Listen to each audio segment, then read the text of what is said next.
awards for sports coverage and award-winning sports journalism. Here is Ryan Tutel and Colter Nuanez. Hello, Montana.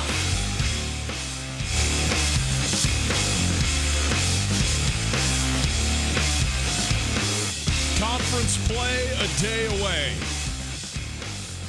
And also, the Seattle Seahawks. It is Tutel and Nuanez on 102.9 ESPN Radio and across the state on SWX Montana Television. Hi, how are you? Great to be with you here on a Friday afternoon. Hope you are having a fantastic day. We are broadcasting live from the Kurtz Polaris Studios. Kurtz Polaris at 2904 West Broadway in Missoula, Highway 83 in Celia, and online at kurtzpolaris.com. You can find us also on the stream. You want to listen live on your device, on your tablet, on your computer, when you're at work, when you're at play, when you're out of the area. You do it at 1029ESPN.com. You listen to the stream. The stream is brought to us by Opportunity Bank, your local bank, your opportunity. You want to give us a call? You can do that as well. 329-1899, area code 406. 329-1899. All guests join us via the Rangich Brothers RV phone line. Let's take a look at what we got in the show today. We are going to open up with the two coaches who are facing off tomorrow. We'll hear a little bit from Bobby Hauck from his some post-practice comments on Wednesday. And we had an interview earlier this week with Dan Hawkins, the head coach of UC Davis football team. We will bring both of those to you here right off the bat. We will also have our Mattress Firm Student of the Week, Morgan Pierce from Lewistown, on the show with us, as well as our dear friend Carolyn, the chick who doesn't know about sports, going to be here on a Friday afternoon, of course, at the top of the hour. Looking forward to doing this as we do every Friday now. 12 for the 12s. Michael Sean Dugar covers the Seattle Seahawks for The Athletic. He will be on with us to talk about the Seahawks coming out of their first loss of the season to New Orleans last week and into Arizona, where they have won, but they have won weirdly. In fact, as you'll hear, you can maybe say sayonara to the Legion of Boom thanks to University of Phoenix Stadium in Arizona, where the Cardinals play. So anyway, Cards, Seahawks on Sunday. That broadcast, by the way, here on ESPN Radio will begin at noon with kickoff at 2 o'clock. We also will do some picks against the spread for you today, and our Tutel Nuanez 2-minute mashup. Give you 2 minutes of the week that was Tutel Nuanez. So there you go. That is our show Outlook. It is brought to us by MissoulaGutterCleaning.com. Most fun, most insured gutter cleaning service in the area. MissoulaGutterCleaning.com. As we do every Friday, we are happy to be taking you into your weekend. So we hoist our glasses and we say, cheers. It's time for our Florence Coffee Company coffee break on a Friday. Colter, you didn't even go for the coffee thing today. You said, Nope. No, give me the green tea. When I this is too revelatory. When I work out, I take pre-workout sometimes. Yeah. And I don't drink morning coffee. Instead, I just do that and go bang out some sets, and then, Yeah. But if you drink caffeine after that, it makes you feel just awful. Okay. It has like the reverse effect. It makes you like tired. I'll never know. Well, you on pre-workout would be the funniest thing ever. No. You working out is hilarious in itself. I'm always on post-workout. So I go with the getting the post-workout carbs, proteins, all of it. sandwiches. Went with some green tea. Very good. The old detox in the Nice. Tasty. I got myself a cream de menthe iced latte. Wow. Tasty. You're really turning it up. Tasty. So in any case, it's Friday, boys and girls. The snow is coming. You might as well just hunker right on down with a hot latte, maybe an iced drink, maybe a tea. Anything you need, you can get it right now. Florence Coffee Company. Go into a Florence Coffee Company kiosk and get your weekend started the right way with Tutel Nuanez and Florence Coffee. Colter, tomorrow, buddy, it's happening. Conference Finally. play taking place across the Big Sky, and it is so interesting how much more conference play matters and is impactful at the Big Sky level and the FCS in general, but the Big Sky than it is at the FBS level. It's just so much more important to what is going on, and also you learn more. You just you can't figure it out before now. Of all the funny and great and insightful things that have been said on this show this week by our variety of guests that have joined us for our Big Sky Conference preview, the number one thing that resonated with me was Tim Walsh just singing to my heart saying if we were really going to pick the 24 best teams in the FCS, 6 or 7 teams from the Big Sky Conference to make the playoffs. Right. It's true. Yeah. I say it all the time. Now that I'm an FCS stats voter, I watch some highlights from some of these games, and I'm just like, man, congratulations, you won the Patriot League. You are getting your butt whipped by Portland State. Yeah. And Portland State's going to finish 7th in the league, best case scenario this year, Maybe they'll be the surprise team and get up to 5th. But you know what I'm saying? Like, Portland State making the playoffs is very rare. And if they were in the MEAC or the Patriot League, they're winning the league and getting an auto bid. Undefeated, yeah, exactly. And so I just agree with him wholeheartedly. I really think that if you were really – you can't do this because you don't want to have a Big Sky Conference Missouri Valley tournament. But that's if you were really being honest with yourself, out of the 24 best teams in the country, I could almost guarantee you that 20 of those 24 teams are either in the Big Sky, the Missouri Valley, or the Colonial Athletic Association. And they are. It's 100% true, everything you're saying, but I don't have a problem with the way that it's set up. The fact that the 40th best team in the nation might be making it in because they turn out to be the best team in the Patriot League or the MEAC, that's okay with me. It gives you the national flavor, and it gives those teams and those areas and those kids something to play for throughout the course of the year. And totally, and then to contrast Tim Walsh's point, Tim Walsh's team lost to non-scholarship San Diego in the first round of the playoffs a couple years ago. Right. So you never know what's going to happen on any given Saturday. Correct. The playing field's not always level. Right. It might be pouring rain, and you run the triple option, and you fumble the ball 5 times, and you lose. That can always happen. Well, let's jump into some sound here to continue to get you started. Went down and talked to Bobby Hauck. I said after practice, actually before practice. It doesn't really matter, but on Wednesday afternoon, so right in the middle of the week, heading into conference play. A couple of thoughts from Coach Hauck regarding this game and his football team. Here you go. Coach, you and Dan Hawkins are 2 of only 3 coaches in the Big Sky that are coaching at your alma mater. How much does that sort of play into just the tie that you have to a university, obviously, as a head coach, and going against another guy who's in that same situation? Well, it's always a special deal. Most all of us have a real soft spot in our heart, and our alma maters mean a lot to us, so it's a cool deal to be working here for me, and I know that Dan feels the same way about UC Davis. We know about the UC Davis offense and obviously about Jake Mayer. Getting pressure is always a key, especially in a game like this, but also blitzing a guy who's as good as that can be tough to deal with as well. So how do you go about trying to manage those things? Well, it's a hard thing with him. It starts with the fact that he's a good player. He does a great job of buying time.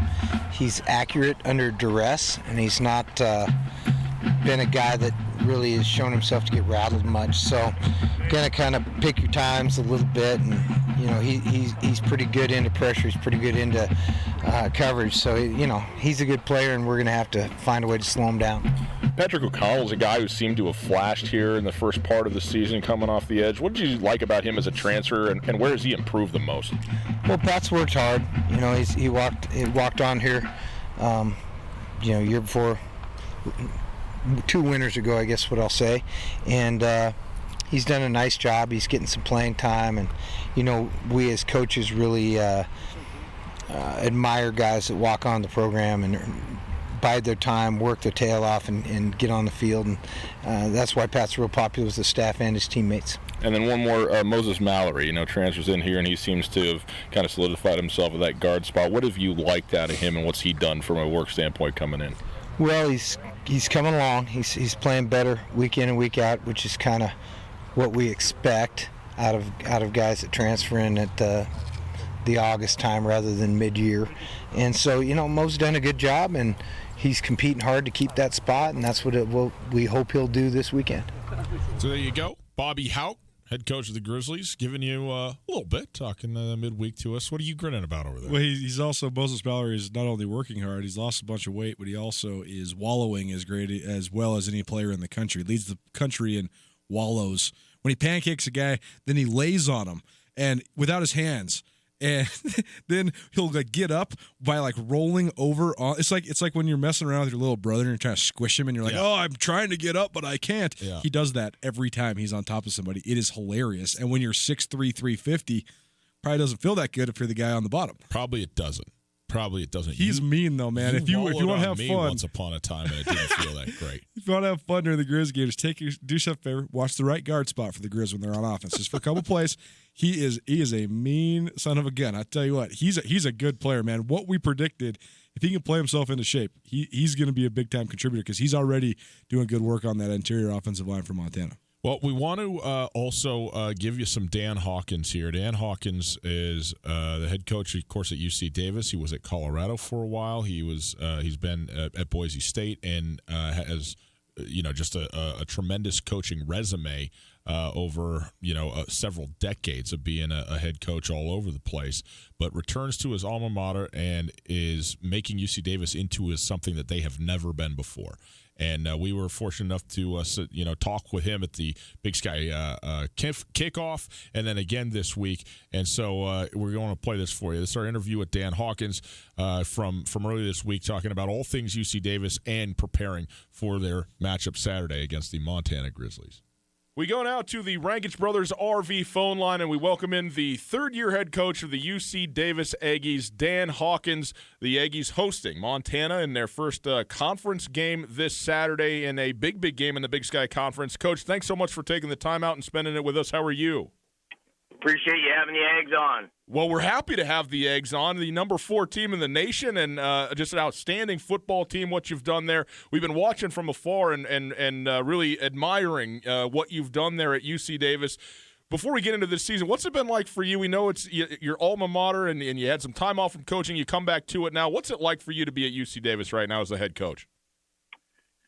Well, it's really fulfilling from the standpoint of, I think, our model here of the total student athlete and how we were raised in this program of being able to be good in school and take care of your personal life and play good football was a model that we all believed in and subscribed to. And we have a chancellor and an AD that are extremely supportive of what we're trying to do, and have started the initial phases of a $50 million football facility that's going up. And we have people that believe in what we're doing and supporting what we're doing. And it's a major institution. We've got 35,000 students here, ranked nationally and globally in a lot of academic areas. But it's fun to be here and be a part of that, be around good people that support you and believe in your mission and what it is you're trying to do. That's just really a good feeling. I talked to Bobby Hauck about this earlier this week, but Bobby Hauck, Dan Hawkins, the only 2 coaches in the Big Sky Conference that are the head coaches at their alma maters. What is unique about that? What makes that special? Well, you obviously bleed a little bit. I think sometimes people can make a little bit more of that maybe than it is, but you certainly understand. Obviously, the Grizz have amazing tradition, and you're familiar with all the games and the history and the players and the coaches and what went down and how it went down, and all that stuff is really relevant in your mind because you've been a part of that, and all that stuff makes it extremely fun. So it's not just another job. It's not just another paycheck. It's something you sort of believe in and really is a part of your background, and it's like being part of a family. You understand all the ins and outs of everything that made it up. We usually don't discuss the media procedures of this sort of things, but I know your guys' sports information department has been great this week, and they set this up for us. But they said you had to do 7 interviews today, which I mentioned that only because I think it just puts in full display the magnitude of this matchup. A surging UC Davis team that has established a national reputation against a Montana team that has such a traditional national prominence. So on that element, what do you think of just the matchup you guys have on hand, and what's this been like for you guys to watch the level that your program's risen to these last couple of years?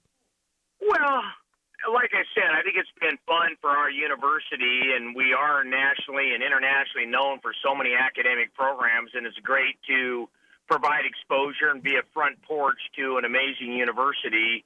And that's part of, I think, what a great athletic program can do for a university. And so that's been great. So we're able to shed a lot of light. UC Davis is prominent in a lot of, whether it's internet or TV or radio, and that's a good thing for your university. We really just want to be as good as we can be. We certainly admire what Montana has done and respectful of what they've done and understand that, and their place in the conference, and they're as good as anybody, and they'll always be kind of the benchmark for this league. I had to get my daughter to suspend her alumni dues this week, though, so I said, you can only carry this Montana degree so far. You're going to have to cut out the alumni donation this week. Very good. Yeah, it's got to stop at some point, right? Dan Hawkins, the head coach of the UC Davis Aggies, joining us here on Tutel and Nuanez. And, Coach, obviously it's a shift for everybody when you move out of the non-conference schedule and into the conference portion of the season, especially, at the FCS level. But you guys coming off, a really hard-fought game at North Dakota State, is there an added element when your last non-conference game was such a big game, such a national, on such a national scale and against such a good team? I don't know. We just sort of approach it.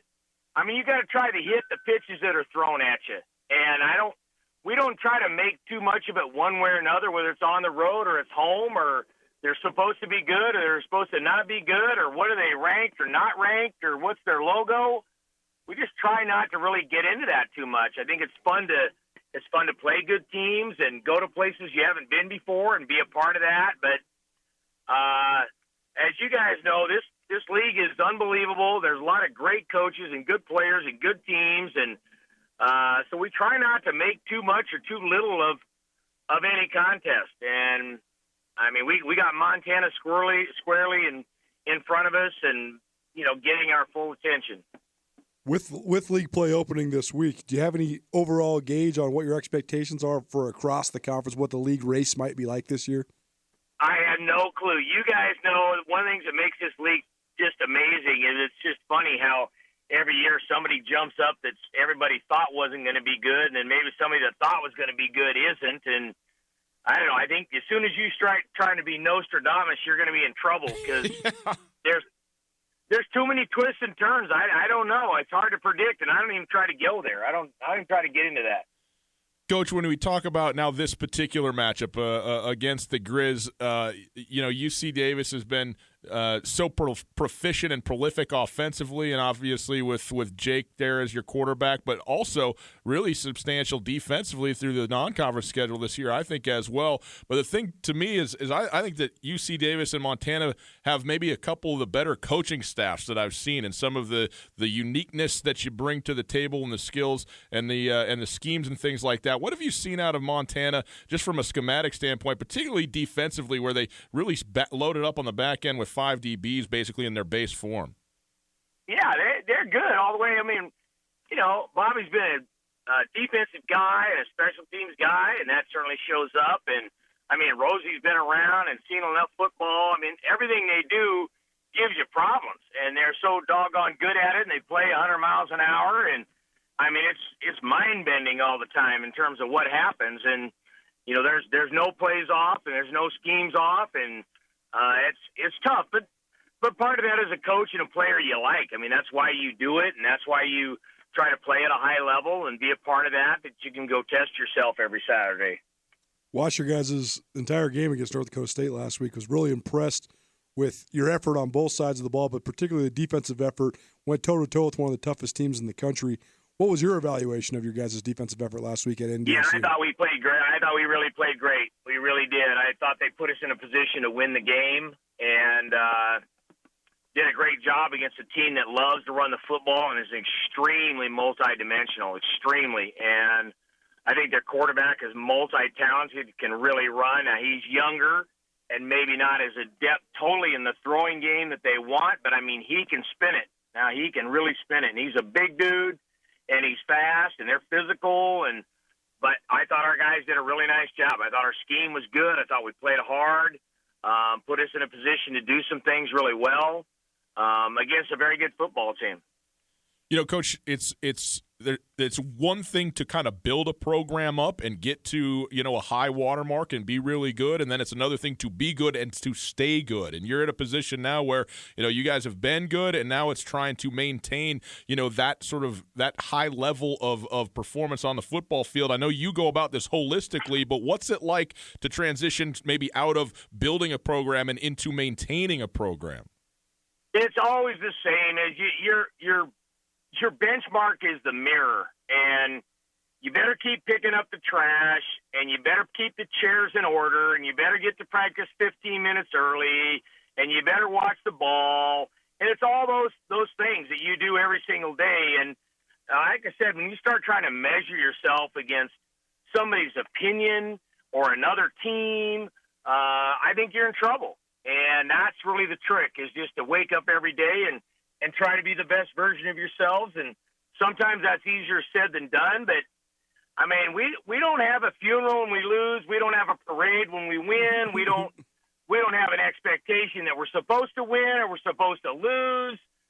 We just don't operate that way. We don't think that way. We don't talk that way. We don't move that way. We mentioned your defensive effort last week. What's your evaluation of Montana's offense, and what are your expectations for that matchup? Again, still, extremely multi-dimensional. Running quarterback always gives you headaches and a lot of different formations and a lot of guys to throw it to and a variety of personnel people. It's not like you can load up on one guy, because you can't. I mean, they do a nice job. Spread you out, give you a little eye candy. It's tough. It's tough. Dan Hawkins, head coach of the UC Davis Aggies, with you. And, Coach, one last question for you. Obviously, it can always be turnovers and things of that nature, but specifically to this game, what do you think is something that you're looking at it that you think will be a key in terms of the outcome and who's going to come out on top? You just said it. I was trying to steer you away. I didn't want the turnover answer because, that's, it's that's true. The answer. That's the eternal answer for every game. That's the eternal answer. I mean, that'll be a large determinant of what happens in the game. But I mean, you can always look at explosion plays, or you have things in special teams, and that's always a critical part. The running game is always part of it as well. But I don't know. I've been coaching football a long time, and it's hard to win football games when you turn the ball over more than the other team. That's hard to do. Well, Coach, that is a fact, and we certainly appreciate you coming on with us. Personally, I've admired the way that you have done it there at UC Davis since you took over, and really appreciate you coming on with us, and we're really looking forward to this football game and continued success throughout this season and beyond, okay? Appreciate it, guys. Thanks a lot. There you go. Dan Hawkins, head coach of UC Davis, our Opportunity Bank Coaches Corner. Opportunity Bank, your local bank, your opportunity. And, Coulter, I know that a lot of people have, that are familiar with Dan Hawkins have varying opinions, not so much about him. I think everybody seems to like Dan Hawkins and all that, but his approach is very, very atypical. It's outside the box.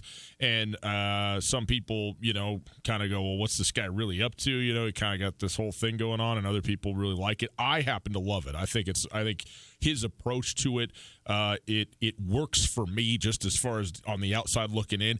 And, again, as we talked all the time, it's about fit, right? And he, at his alma mater there at UC Davis, is the right fit. I mean, it's the perfect fit for what they are, for what they have as a university, the student side of the athlete that they have to have there. And I think it's great. And it's going to be, to me, a really fun matchup tomorrow between these two teams and an opportunity for Montana to make a statement very early in the season, and also, frankly, an opportunity for UC Davis because I still think there's a lot of people who look around the landscape of the FCS and go, really?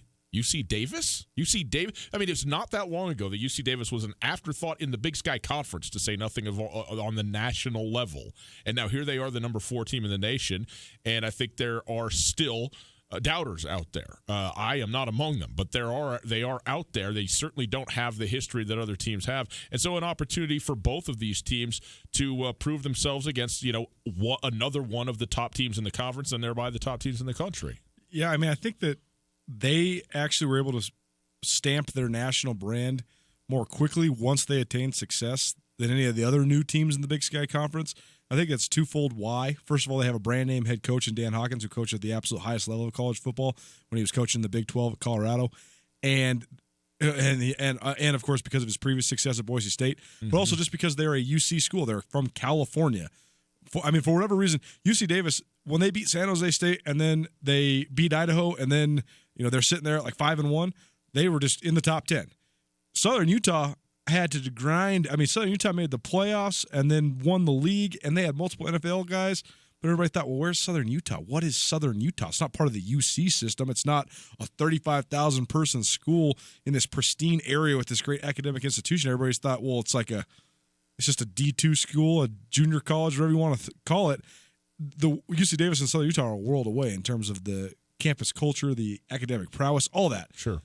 Southern Utah, North Dakota, they had way harder times punching in to get nationally recognized than UC Davis did. But I think the concept of fit is fascinating. I think we should actually do a segment on that next week, because right now in the Big Sky Conference, I think that you have more schools that have coaches that are, if not perfect, at least really good fits for where they are at than you ever have before. I think that's the number one argument against what Bobby Hauck said when he first was hired. The only thing different about the Big Sky Conference is the Montana Grizzlies aren't on top. I disagree with that, purely because Weber State did not have Jay Hill. Jay Hill is a perfect fit at Weber State. Right. UC Davis was not in the Big Sky, let alone did they have Dan Hawkins. Sac State did not have Troy Taylor, a guy who is a high school legend in that neck of the woods and an offensive mastermind. We'll see what Chris Ball is at Northern Arizona. That's one of the ones that has a gray area for me. But Portland State, they had Tim Walsh, good fit. For a program that is just an orphan child with nowhere to play, as Bruce Barnum described the other day on this show, you couldn't have a better coach than that, because he can manage he's not, oh, woe's me. He jokes his way out of it by taking you to Voodoo Donuts. Right, right.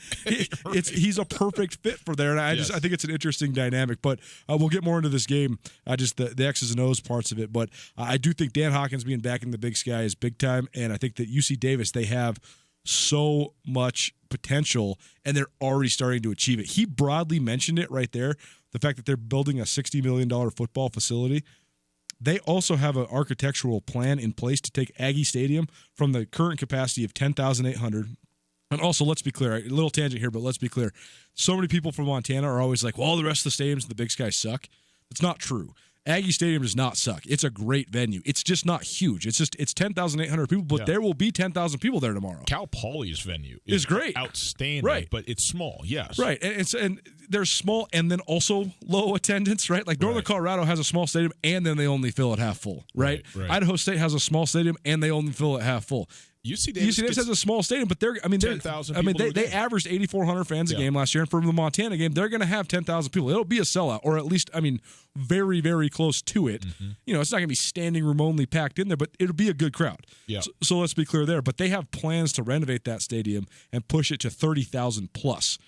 There's a lot of people that around college athletics with the combination of Kevin Blue, who's their athletic director, who you could he's the Seth Bodner of ADs. He's like this up and coming, mid-30s wonderkind, and he's pushing the envelope so huge. You could have said he's the Ryan Tutel of ADs, but you elected to go with Seth. Oh, okay. Oh, gosh, I'll tell a good Seth Bodner story next week too. But what I'm saying is they're pouring resources into the program. They have a coach with vision. They're now trying to bring the football program up to what the rest of the university has, which is an absolutely peerless brand. They have one of the great brands of any non-Ivy League school in the country. Yeah.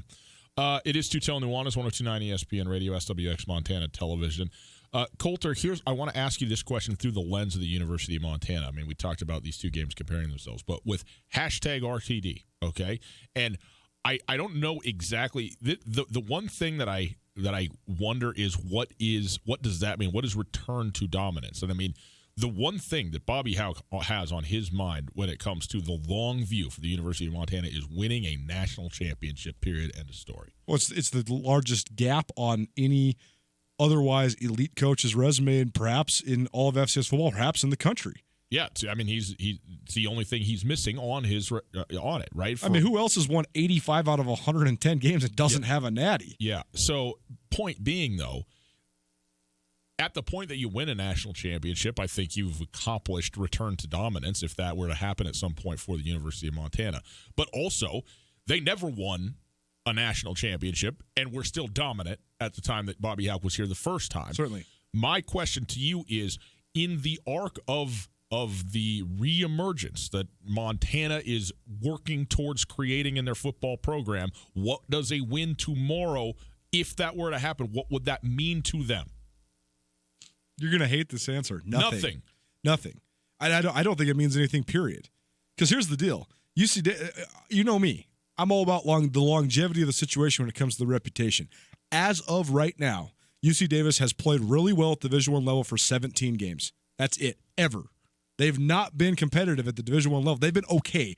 When they first moved to the D1 level and they were playing in the Great West, they had winning records. 6-5 I think was their best season. But they have not been. Last year was their first good year since joining the Big Sky Conference. Their first even winning season since joining the Big Sky Conference. They won 10 games. They had a special quarterback in Jake Mayer, who they still have. But to me, to be a program to be reckoned with for a long time, you have to get through that first recruiting cycle. You have to get past that first. I mean, they brought Jake Mayer in as a transfer. I'm sure they have a guy waiting in the wings. How could they not? Dan Hawkins has always been great at recruiting and developing quarterbacks, but they also could just fall off a cliff after Jake Mayer's gone, right? What if Tim Plow gets hired as a Pac-12 offensive coordinator? How do you replace him? I mean, he's got that sort of pedigree already. Sure. In terms of his play calling. So it remains to be seen. What I'm saying is, from a broad perspective, from the actual narrative of Montana being dominant, Montana is the dominant team in this game. That doesn't necessarily mean they're the better team in this specific matchup. But that's the thing that Bobby Hauck is trying to instill in his charges, is that we should not be scared of some team that won the conference last year or Montana. Well, no. Okay, but hold on. Because you're right. They shouldn't, and nobody's going to be scared of anybody, okay? But on the large scheme, I mostly agree with you in terms of it doesn't mean, I won't say it doesn't mean nothing, or it means nothing, but I will say it doesn't mean all that much. But I won't say that it doesn't mean anything, because it is the number 4 team in the nation. Sure. And even though Montana, of course, has the longer, better history, sure, they are not the better team, and they haven't been. And so, right. I mean, we'll see if they're the better team tomorrow, but they in the last 5 years, UC Davis has been the standard bearer, right, and they are again. Right, and right. if Jake Mayer isn't here next year and they're not good, that's fine. He's going to be there tomorrow. And no doubt. So this game is, well, you're talking about a number 4 team in the nation and the number 1 team in your Big Sky Conference. If you want to be RTD, you have to win this football game. I agree. I also think that the way Portland State celebrated last year when that field goal went through the uprights, that will not be Montana if they win tomorrow. They will be happy, right, for a moment, and they'll be back to work. That's the confidence shift that we keep talking about. I really think that that's the thing. We were sort of tongue-in-cheek making fun of the Grizz, like, oh, you really think you're going to go to Oregon and win? Winning. It's the only measure of success. But you got to be like that if you want to instill that confidence. I truly think, like talking to Dalton Sneed earlier this week, they straight up plan to go down there and whip UC Davis. I understand, and that's fine. And you should have that mentality, okay? And you should, but not everybody can. Even when the Cats were competing with the Grizz in the mid-2000s, it was still like, man, we're playing the Grizz. We're going for the upset. The Grizz don't have that we're the underdog mentality. That's where Coach Hauck is so special. I guess all I'm saying is this. If they go and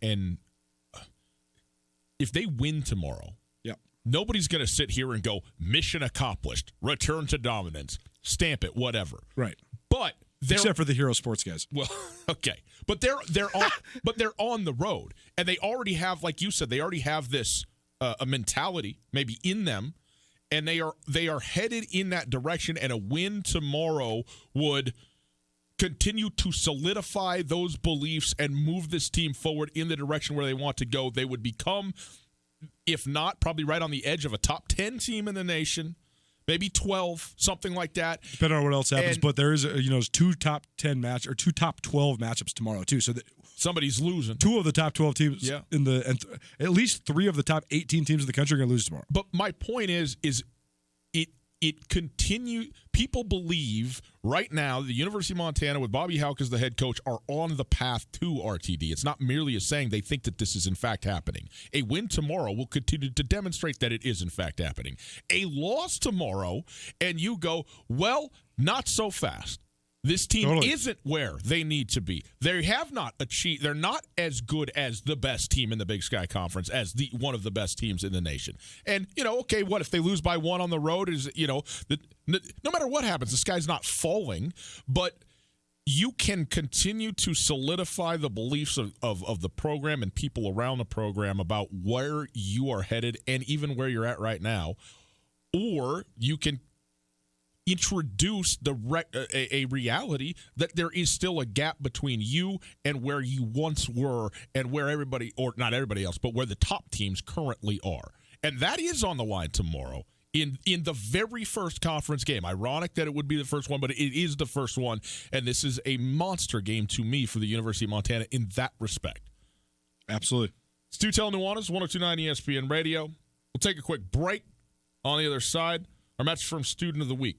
From Lewistown, Montana, Morgan Pierce. She's Miss Teen Montana. You're going to join us right after this. Colter, this discussion of Grizzly athletics.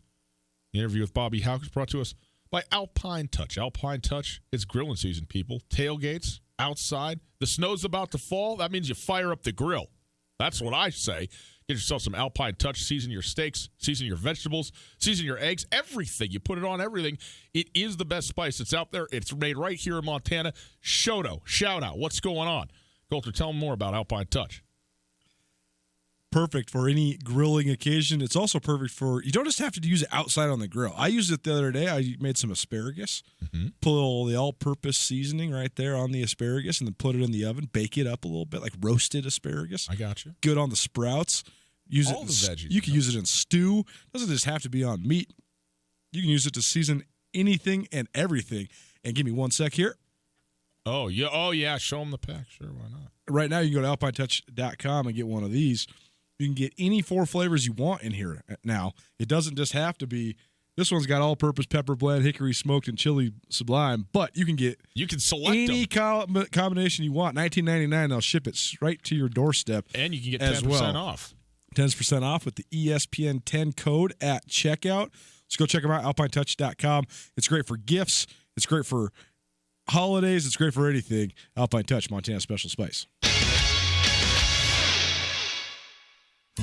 Alpine Touch has been part of the fabric of Montana for more than 60 years. Decades ago, Russell Street started selling his touch of magic in whitefish. Years later, Alpine Touch's all-purpose seasoning remains a favorite. It's tailgating season, and there's no better way to spice up your grill before a Grizz game than with Alpine Touch. Go to alpinetouch.com now and use the checkout code ESPN10 for a 10% discount on your order. Alpine Touch is here to keep your mouth watering all football season. Alpine Touch, Montana's special spice.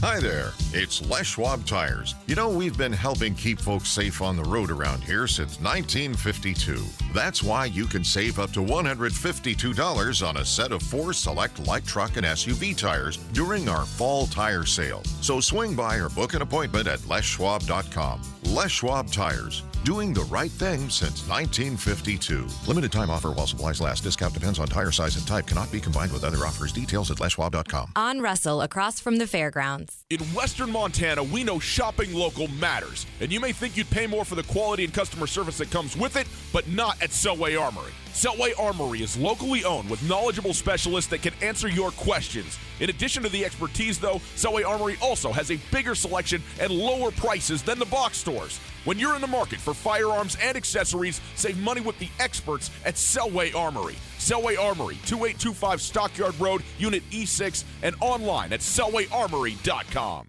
Katie O'Keefe's has been a neighborhood favorite in the corner of the Stevens Center for years. But if you haven't been into Katie's lately, come on in and make sure to turn left. The downstairs bar is completely remodeled with one of the biggest, best spaces anywhere in Missoula to watch games, play games, and hang out with all your friends. Katie O'Keefe's is your horse racing simulcast headquarters in Missoula. Come into Katie's and turn left for cribbage, darts, pool, and much, much more. Katie O'Keefe's, where the cocktails are always cold and the people are always friendly.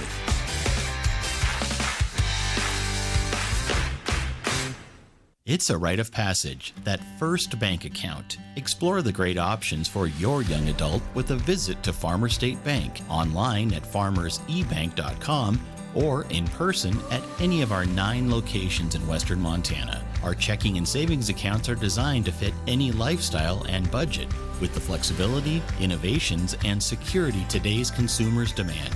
Start out right with Farmer State Bank, your Montana bank since 1907. Member FDIC. Hey folks, Ryan Tutel here with Josh from The Advocates. If you've been in a car accident and need help dealing with the insurance company, you should give The Advocates a call. It doesn't cost anything at all to call, and I'd be happy to talk with you about your situation. You don't want to have to be dealing with contacting the insurance companies and setting up your claim. We can do that for you from start to finish. We'll take the hassle out of the process so you can just focus on getting better. There you go, folks. If you've been injured in an accident, give Josh a call, 640-4444, or online at montanaadvocates.com. There are a lot of lawyers, but you deserve an advocate.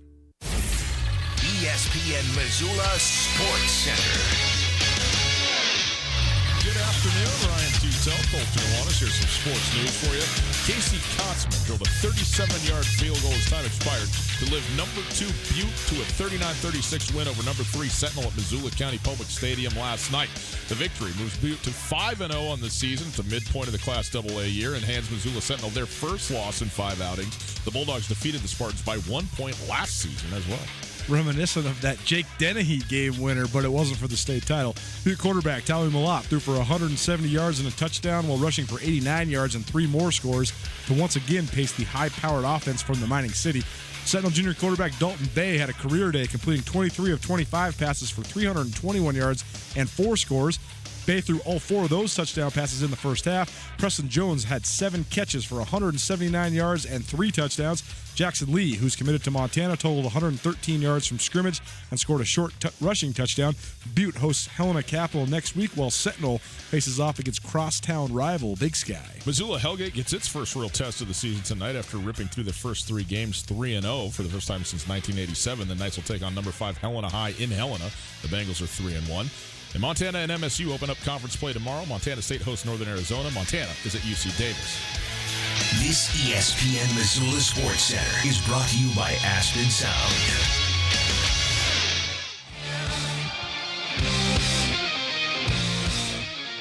Once again, time for our Mattress Firm Student of the Week. If you'd like to nominate a Student of the Week, you go on to mattressfirmmt.com, you find the student section, and you put them in there. Kids who are doing good things in your community, in and around the state of Montana. Doesn't mean you don't have to be athletes. You don't have to be. You just have to be kids that are up to something, that are doing something, both for themselves and for their communities. You can go find them and do that there. We go now to the Rankage Brothers RV phone line, and we welcome in our Mattress Firm Student of the Week from Lewistown, a sophomore there, Morgan Pierce. Morgan, thanks so much for being with us. How are you? I'm great. How are you? Doing wonderful. Thank you for asking. Morgan, this is cool. You are Miss Teen Montana. How great is that? Now, this is not without a little bit of backstory here, because you were the first runner-up a year ago in the same competition, but elected to come back and give it another shot and then won this. What's this experience been like for you? It's been absolutely amazing. I've had such an awesome time competing with the organization, and I've made amazing, amazing memories and friends. What was it that made you want to do this in the first place? Because I understand this is something that you've had your eye on for a long time. Yeah, it has been. I've actually grown up watching the Miss USA pageant on TV, and I said when I'm 14 and I'm old enough to go into the teen division that's what I was going to do. Tell us all the things that go into preparing yourself for a pageant, because it seems like these things are pretty high pressure when you get kind of into the event. So tell us about all the ways you try to prepare. Just a lot of working with walking coaches and interview coaches, and just working on believing in yourself and staying confident. I could use a walking coach, I think, from time to time, Coulter. Man alive, this limp. I don't think I'd be much for many pageants myself. But this is cool because you win this, and now you're going to be competing in Miss Teen USA in the spring. Where is that, and how excited are you to do that? I am extremely excited. It's going to be such an amazing experience, but we do not know where it is yet. Oh, man, the mystery. Well, let's go Omaha, Nebraska. Am I right? That's where we want it, right? The heart of America. Yes. Morgan Pierce, our guest. She is our Mattress Firm Student of the Week. And Morgan, you part of what you have done just your whole life, but also obviously for this as well, has been in dance. And you've loved to dance, and now you're old enough now that you're teaching dance to some of the young kids around in Lewistown. Tell us about that. Yeah. So I love kids and I love dance, and so I put 2 and 2 together, and I started helping around my studio teaching little girls. And so how many girls do you teach? The class size varies. I've done a class with like 15 little tiny girls, and then I've done a class with 2 little girls. So it kind of depends. Which do you like more, when it's a bunch of them or when it's just a couple and you can focus in? It's easier to teach when it's a couple, but it's more fun when there's a lot. There you go. That's how I feel, Coulter. Give me more kids, you know? No doubt. What's the most rewarding part about that for you? Just seeing how far they come, even though they're so little, just knowing that they have so much potential to be amazing when they grow up. Well, Morgan, congratulations to you. Very well done to stick with it and win this year's Miss Teen Montana competition. And best of luck at Miss Teen USA in Omaha or wherever it might be, okay? Thank you so much. There you go, Morgan Pierce. Thank you, Morgan, for joining us for Mattress Firm Student of the Week. We'll take a quick break. We'll come back. The chick who doesn't know about sports. One of our favorite segments around here. She's going to join us right after this. Coulter, it's about to snow. That's right. I know. It's September 27th. It's about to pour down snow across the state of Montana. 4 feet, according to the New York Times, in spots. 4 dang feet of snow. You know Last time we had 4 feet of snow was in December of 96. You know what that does? That was December. It's September. Yeah. Not 4 feet in Missoula, by the way, or in western Montana. That's in the high ground, but still, snow. You know what a snow does? It messes up your gutters. And it messes up everything else you're trying to accomplish outside. Don't do it. Don't go up there and try and clean them yourself. You go to MissoulaGutterCleaning.com. MissoulaGutterCleaning.com. Get an estimate right now. Find out how much it's going to cost. It's not going to be that expensive, and believe me, it's going to be worth it because it's going to save you the time, the headache, and the risk, for crying out loud, of going up there and trying to get your gutters cleaned before this whole storm comes up, the snow apocalypse and everything else comes down on us. You go to MissoulaGutterCleaning.com right now. They are fun. They're insured. They're very, very good at what they do. They know that you got better things to do. You know you got better things to do. Go to MissoulaGutterCleaning.com, get your estimate, and they will give you a $20 gift card to your favorite brewery or coffee shop when the job is complete. How great a deal is that? Online. Go there now. MissoulaGutterCleaning.com. Garden City Paint and Glass in Missoula is like your paint doctor. They take the pain out of painting. Don't trust your home to anything less than professional PPG paints from Garden City Paint and Glass. Go to visualizecolors.com. Scan in your room photo to see what color combinations will look best before painting. That's visualizecolors.com. Featuring professional PPG paints. Garden City Paint and Glass in Missoula, across from the Southside McDonald's at 3217 Brooks. We ate a lot of steaks before we came up with the Montana Club's Private Reserve Cut Angus. It's as good a steak as you're going to get. Our Private Reserve Cut Angus is specially cut for us. And with our custom seasoning, it has a flavor that's absolutely incomparable. We're confident that it will satisfy the most discriminating steak customer for an unrivaled steak experience. Real Montana, real food. The Montana Club on Brooks and North Reserve, Missoula. Hey everybody, here with my good friend Josh from the Advocates Injury Law Firm. Josh, if I've been in an accident, how much is it going to cost me to hire you? Well, we take cases on a contingency fee. And what that means for you is that if you're hurt in an accident, we only get paid if you make a recovery. You'll never owe us anything out of pocket. What about the call for a consultation? That's not a problem. We don't charge anything for an initial consultation, so you have absolutely nothing to risk by calling us. If you're injured in a car accident, call the Advocates, 640-4444, or online at montanaadvocates.com. No matter how far you may go, there's always one just down the road. Town Pump, ooh, pump it up, pump it up. There's nothing that goes better together than a Johnsonville Big Dog and an ice-cold beer. Right now in the Town Pump Deli, Johnsonville Big Dogs are only $1.79, and Keystone 15 packs $8.88. Town Pump, right down the road.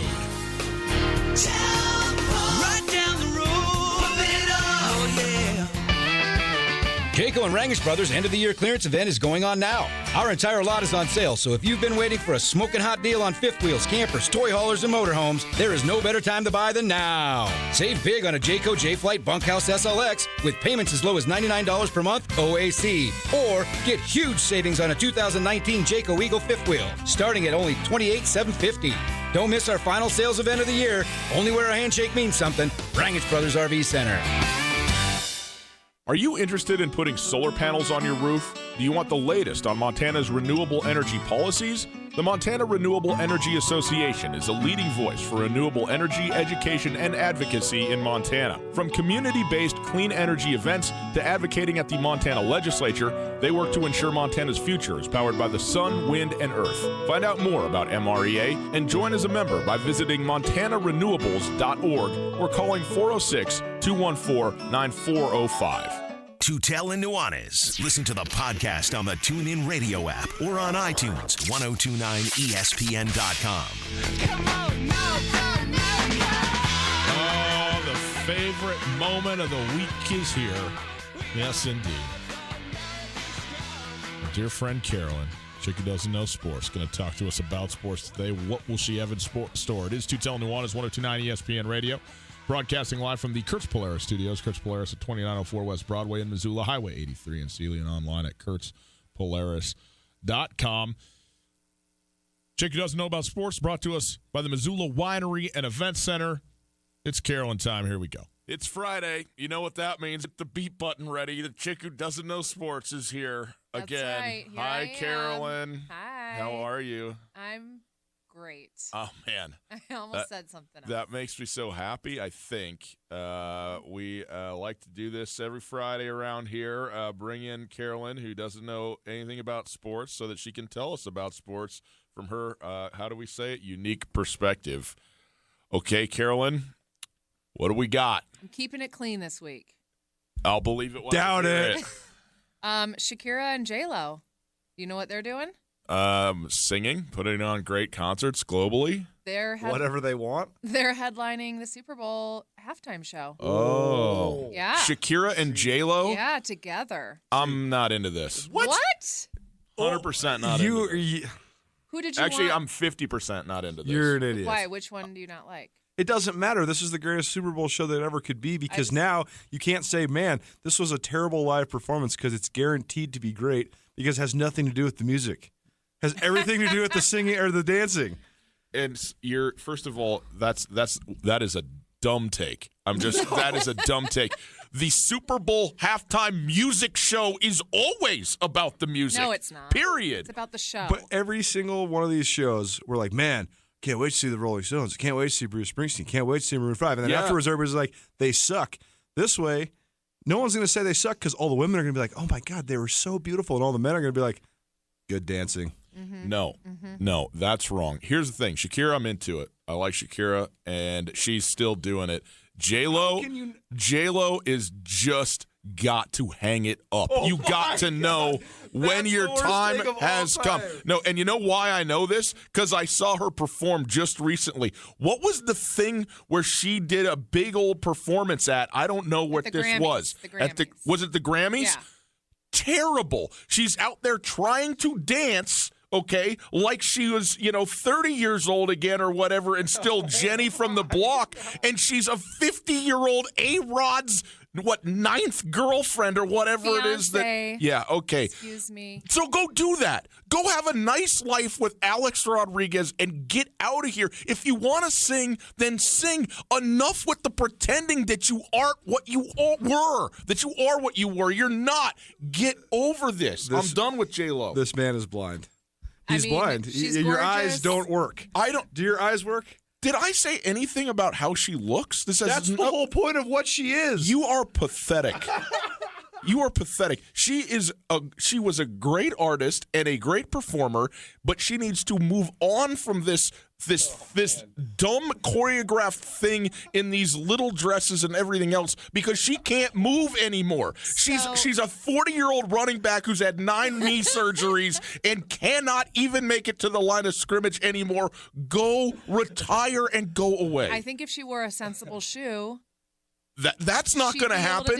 Yes, if she was out there in a pair of Nikes, she would probably be able to dance really well. Those heels probably don't work well. Man, also, you lit me up with this one, Caroline. Wow. So I guess you don't want to take. I mean, I was going to ask which one of you guys would prefer which performer to have a wardrobe malfunction. It's just so dumb. First of all, their music has nothing to do with football anyway. All right. Well, I didn't mean to get you so. No. I'm so tired of it. J-Lo dancing around because she can't do it anymore. She's done. My mother's going to kill you when she listens to this. My mother loves Jennifer Lopez, like beyond belief. It has nothing to do with loving her or not loving her. She's great, but she can't perform like this anymore. She is done with that. If she wanted to come out there and just stand at the microphone and sing, if she did that, which she won't do, we all know that she's not going to do. If she did that, it would be marvelous. But she's going to go out there and try and show the world that she's still got it, and Madonna ain't the only one that can come out here at 60 and do it. No. Go away. Okay. Well, I think it's going to be a great show. I think it's going to be good for the Super Bowl. And I don't really like J-Lo, but I will tune in for this. Unless the Patriots are playing, then I'm banning the Super Bowl again. Well, I got news for you. The Patriots are going to be in it. Well, then I will be skiing. Okay. That's a good place to be. Next up, Bryce Harper. Okay. He's plays for the Phillies. They did not make it to the postseason. Did you hear what happened, though? He got heckled. Heckled by the Washington Nationals, who were the team that beat the Phillies, that officially eliminated them from the postseason, and also the team that he had played for up until this point. Yeah. And the crowd got on him. They were mean, and I guess right? they were saying mean things about his kid, which I don't even know what they could say about a 1-month-old. Like, he doesn't hold his head up yet. I don't know, but it seemed a little aggressive, and everyone's upset about it. Okay. So, anything to talk about? No, All right. I mean, this is a baseball light show. I don't like it. Heckling is part of the deal, and especially when you go to another team for $330 million, like they're going to say all the things, and they shouldn't say them. I'm not condoning this in any way, but this is just the world that we live in.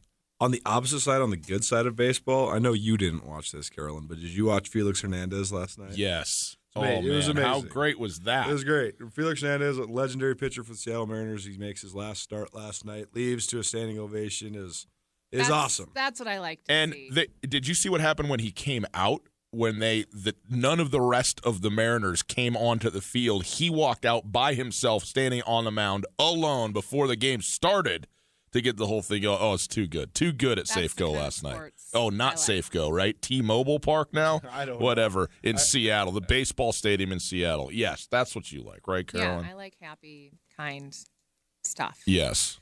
So, which takes me to my last story, which is a personal story. Oh. I was at my 9-year-old's soccer game last week. Okay. And the opposing team got so mad at the ref for the way he called the 9-year-old soccer game that the whole team's parents almost got thrown out of the game. So after discussing this with Coulter a little bit, I learned, and doing some Googling, I learned that youth sports refs are at an all-time low. That's right. They're way quitting. down. They're not able to do their job because of parents, basically. Yep.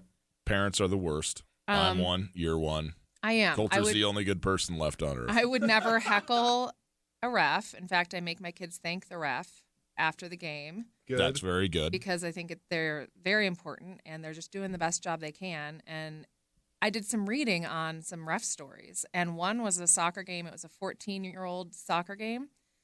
A parent came out. Some kid knocked over someone's child, and a parent came out and punched the kid of the opposing team in the chest, a 14-year-old. A parent just punched a 14-year-old. I mean, this is the least surprising thing that I've ever heard. My mind was blown. And parents have got to figure it out. Yeah, I mean, disgusting. You have to just shut up and enjoy the game. And guess what? If it's unfair, then that's what it is.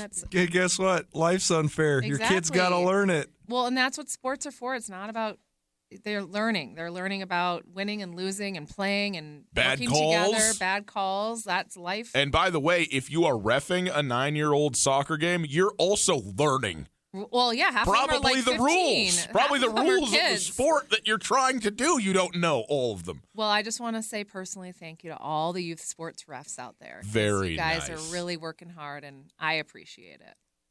See, I'm nice. You are so very nice. J-Lo. You're going to watch it. You're going to love it. I'm not going to love it. I can promise. I already know what it is because I watched it at the Grammys. I was pumped up about the They're Grammy going to do a performance. mashup. It's going to be like Shakira and then J-Lo, and they're going to be shaking their hips and looking hot. It's going to be great. I'm so sick of this whole thing. You of all people, Coulter, because what is the thing that you hate the most that isn't football? All of the things. You're like, what?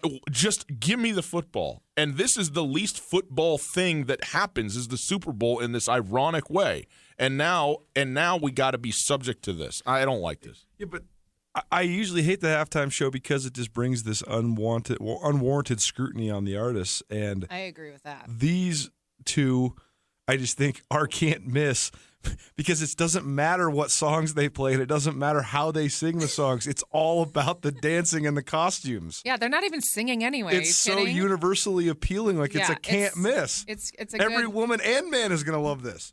No, not everyone. You're right. Everyone except one. All That's right. fine. Well, the week after the Super Bowl, we will discuss it on Chick Who Doesn't Know About Sports. Thank you, Carolyn. Thank you. It's just that easy. Chick Who Doesn't Know About Sports brought to us by Missoula Winery and Event Center at 5646 West Harrier. Tattoo Girl Wines. Great space for your events. Go out there, check it out. I'm just completely settled on this. You're just an idiot. Okay. Missoula Winery and Event Center tasting room closes after this weekend, so for the winter. Yep. So you can still by appointment. You can call if you'd like to use it for a party or you want to have a gathering out there or whatever you might need from Missoula Winery and Event Center. Just give them a call, 406-830-3296. It's 5646 West Harrier Suite B, right next to Big Sky Brewing out there by the airport. Hour 1 in the books. Hour 2 straight ahead. 12 for the 12s, the Seattle Seahawks. We're joined by Michael Sean Dugar, covers the Seahawks for The Athletic, right after this. Hey, I've been telling you, Thursday, October 10th, you got to come join me out at the Bar on Mullen, the Barn on Mullen, which will also be a bar on Mullen, I guess, get out to get it all, for the fundraiser for the Watson Children's Shelter. It's the Tennis Pro-Am, and we're auctioning off professional tennis players, people. Go online to watsonchildren'sshelter.org for information and tickets. I'm going to MC this thing. I'll be out there helping you make sure that you get the player that you need to have to win the tournament that's going on all weekend. That's right. Pro-Am tournament all weekend long, full breakfast bar Saturday and Sunday. Saturday lunch, a tour of the Watson Children's Shelter, and a special VIP party for you and a guest on Saturday night. It's going to be a phenomenal weekend, but it kicks off on Thursday, October the 10th at the Barn on Mullen. Come out, hang out with me 6 till 9:30, and raise money for an absolutely fantastic cause and a hugely important entity in this city, the Watson Children's Shelter. Online info and tickets, watsonchildren'sshelter.org. Hi there, it's Les Schwab Tires. We've been helping keep folks safe on the road around here since 1952. That's why you can save up to $152 on a set of 4 select light truck and SUV tires during our fall tire sale. So swing by or book an appointment at leschwab.com. Les Schwab Tires, doing the right thing since 1952. Limited time offer while supplies last. Discount depends on tire size and type. Cannot be combined with other offers. Details at leschwab.com. On Russell, across from the fairgrounds. Northern Rockies Financials, Brian Salonen, Nick Tabor, and Jesse Ramos are happy to announce their alignment with Westpac Wealth Partners. With Westpac, you can expect the same great customer service, trusted expertise, and sound planning strategies enhanced by this partnership with one of the fastest growing financial organizations in the United States. From helping you plan your will to providing you with peace of mind that your wealth is secure, our experienced advisors want to learn more about you today. To schedule an appointment, call 406-728-6699 today. Westpac Wealth, striving to make your world more tax efficient.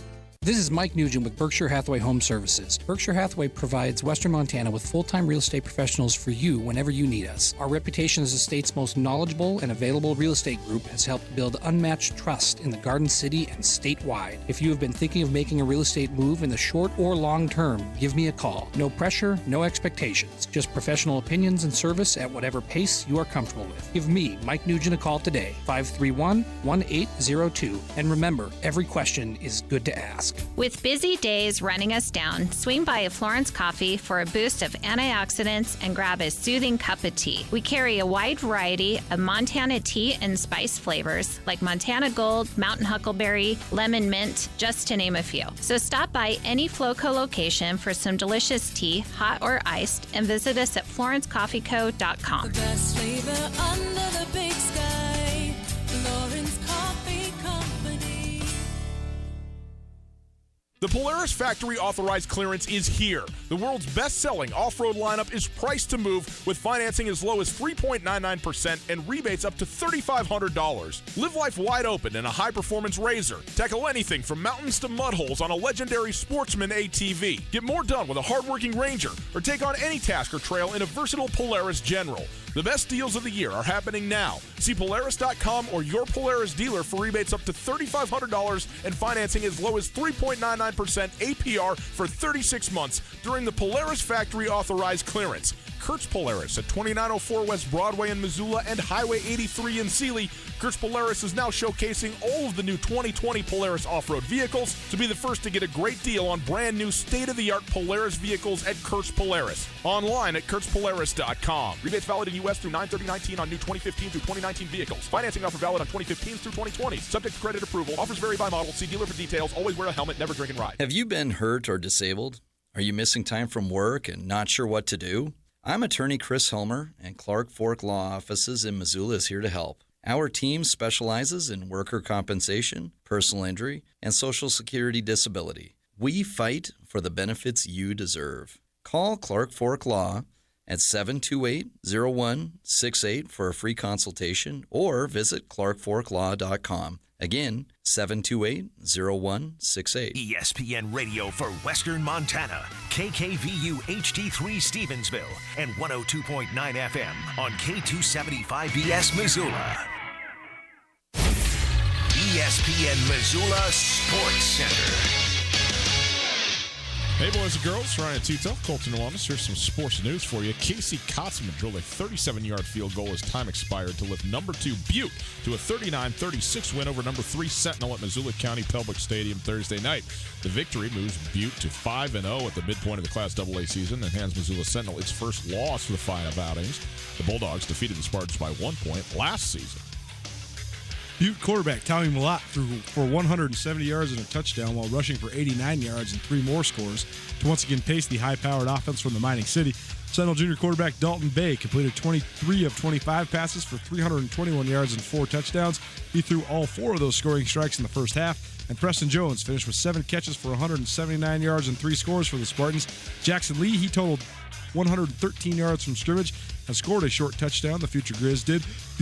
Butte hosts Helena Capital next week, while Sentinel will face off against crosstown rival Missoula Big Sky. Montana and Montana State open conference play tomorrow. The Cats are hosting Northern Arizona. That game kicks off at 1 o'clock on SWX Montana Television. While, Montana visits 4th-ranked UC Davis. That game kicks off at 2 p.m. Mountain and will be available on Root Sports Television. This ESPN Sports Center is presented by Clark Fork Law.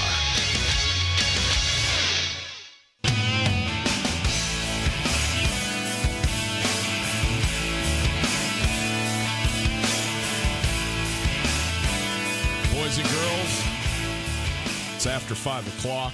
Duke and Virginia Tech are playing football on your televisions on ESPN.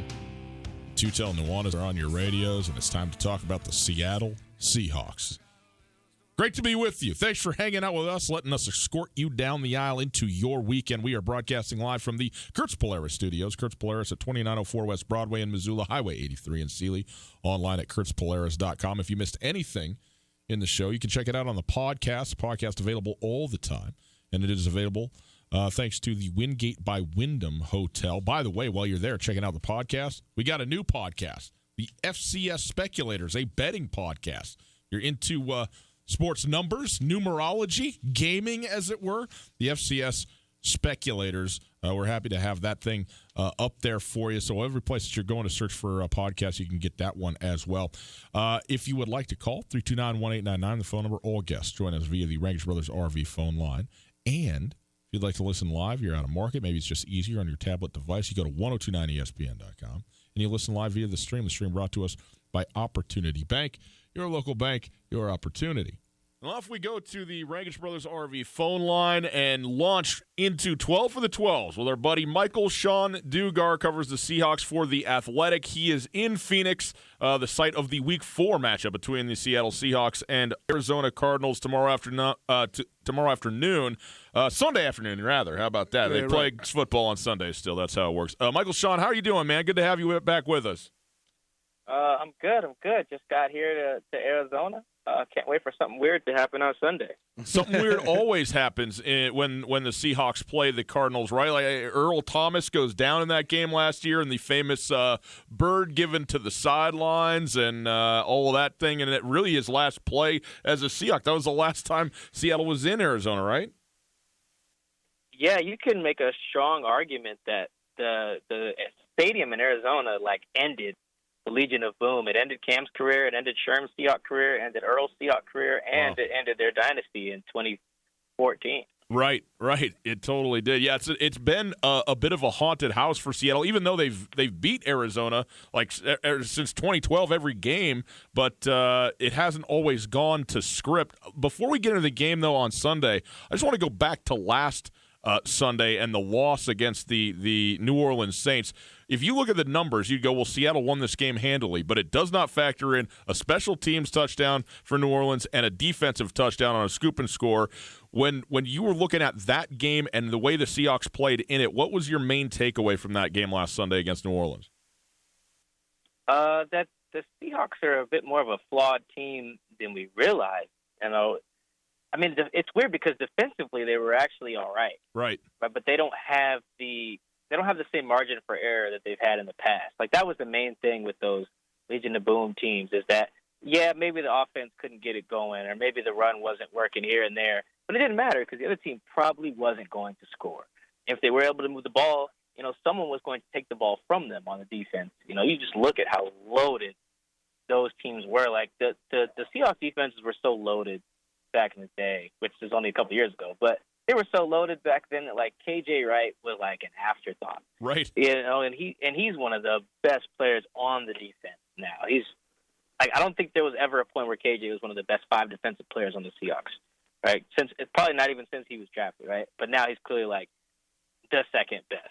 So you look at that, it changed their whole margin for error. The offense needs to be far more efficient and a lot more closer to perfect and flawless, which they are just not. Not even just in terms of turnovers, but just in terms of, just those penalties that now it's 3rd and 12. Right? When it gets 3rd and 12, 3rd and 15, this offense has just got no shot. The coordinator just punts it. He might as well just punt on 3rd down because he's basically, this is the same thing when you run some little handoff to C.J. Prosise or Chris Carson on 3rd and 13. So that's what I kind of mean by the flaws there on both sides of the ball. And there's not much room to not be perfect. And they were playing a really good team in New Orleans that required them to basically be perfect, and they were anything but. All levels of football, special team scores, defensive scores can swing the momentum so much. And the margin of victory, though, in the NFL, the margin between victory and defeat, I should say, is so slim. And so when you give up a punt return touchdown like they did early, it seems like that's just so deflating. And then you give up the scoop and score a little bit later on, and man, now all of a sudden you're down 14 points in the element of the game that isn't the offense versus the defense. How much do you think that impacted just the way that Seattle fell behind the 8 ball so early on in that game? A lot. That's why Pete Carroll's whole thing is about the ball.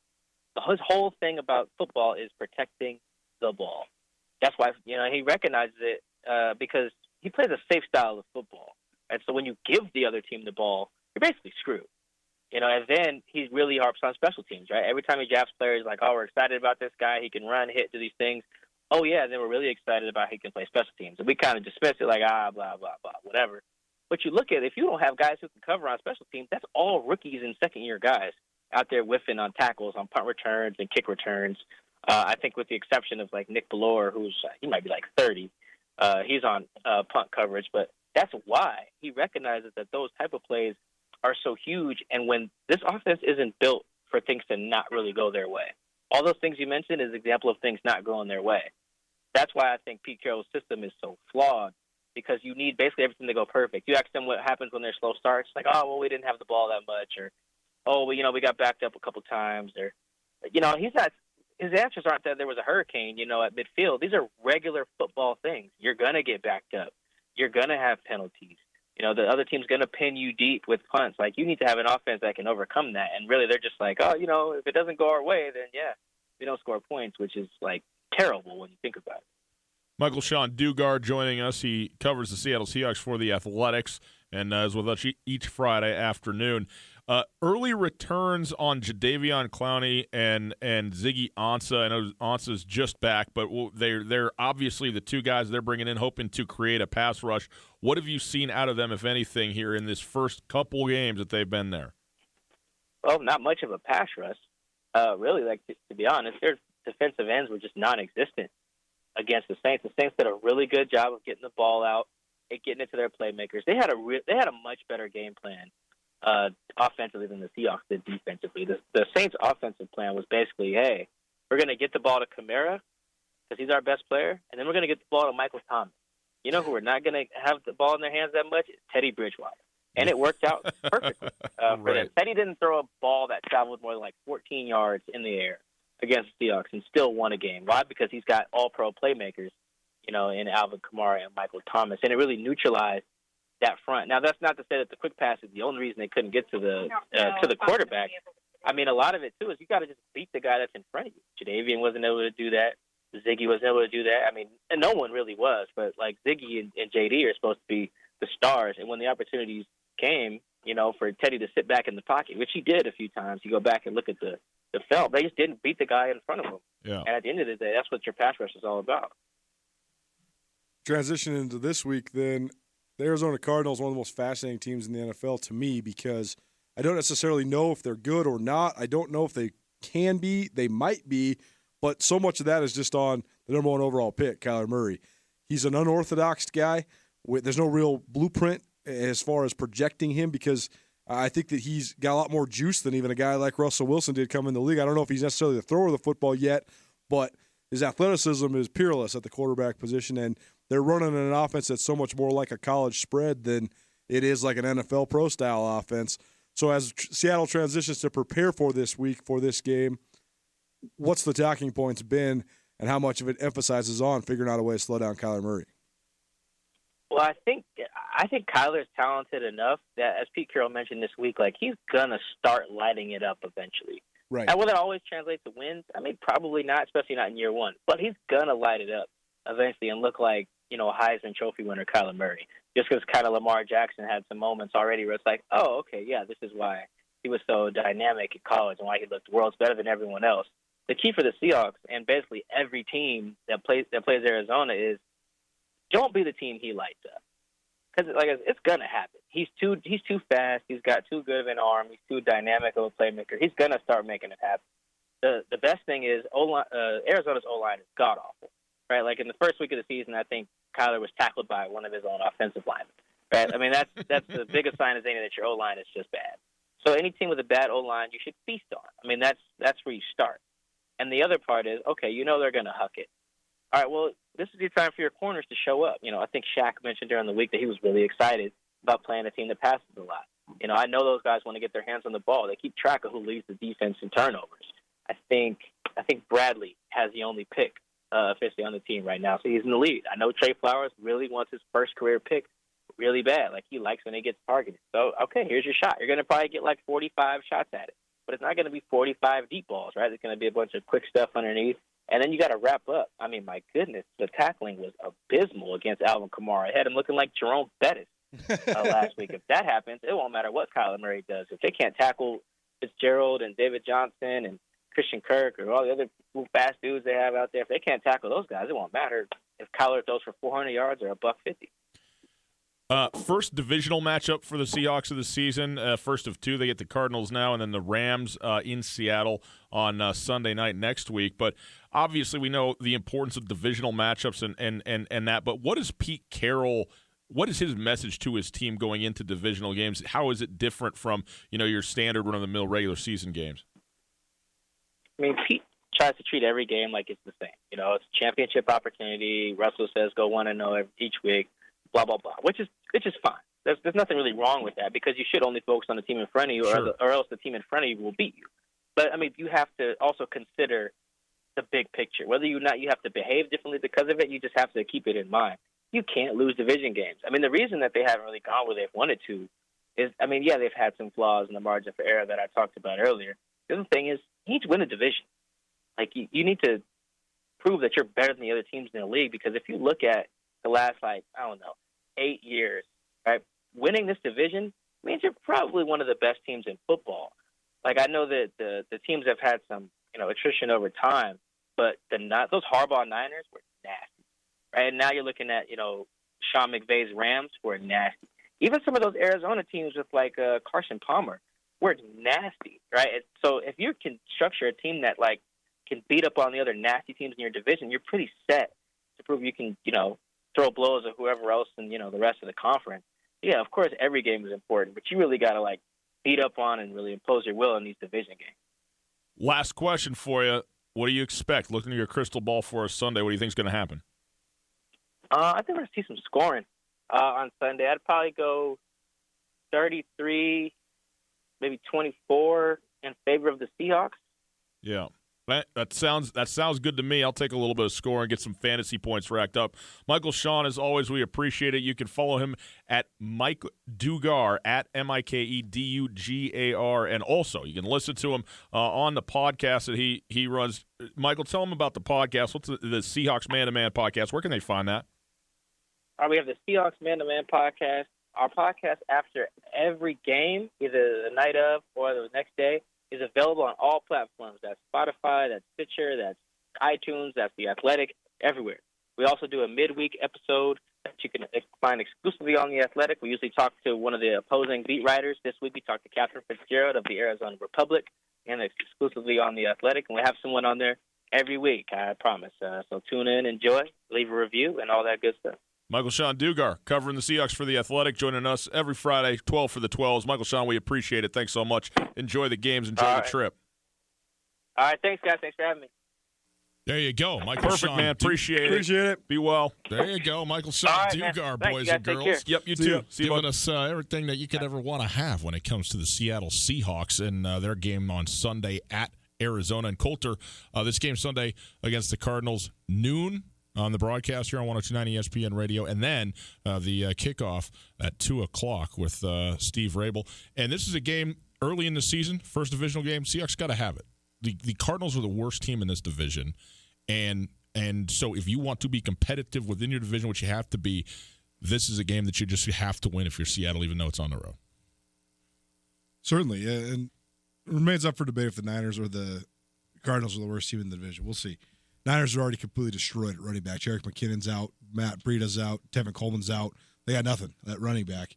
So we'll see. But rookie quarterback, first-year head coach, all this stuff in Arizona, it is. It's a big game, especially considering you go out in a game where every prediction in the country had the Seahawks trouncing the Saints last week because the Saints were playing Tay two gloves.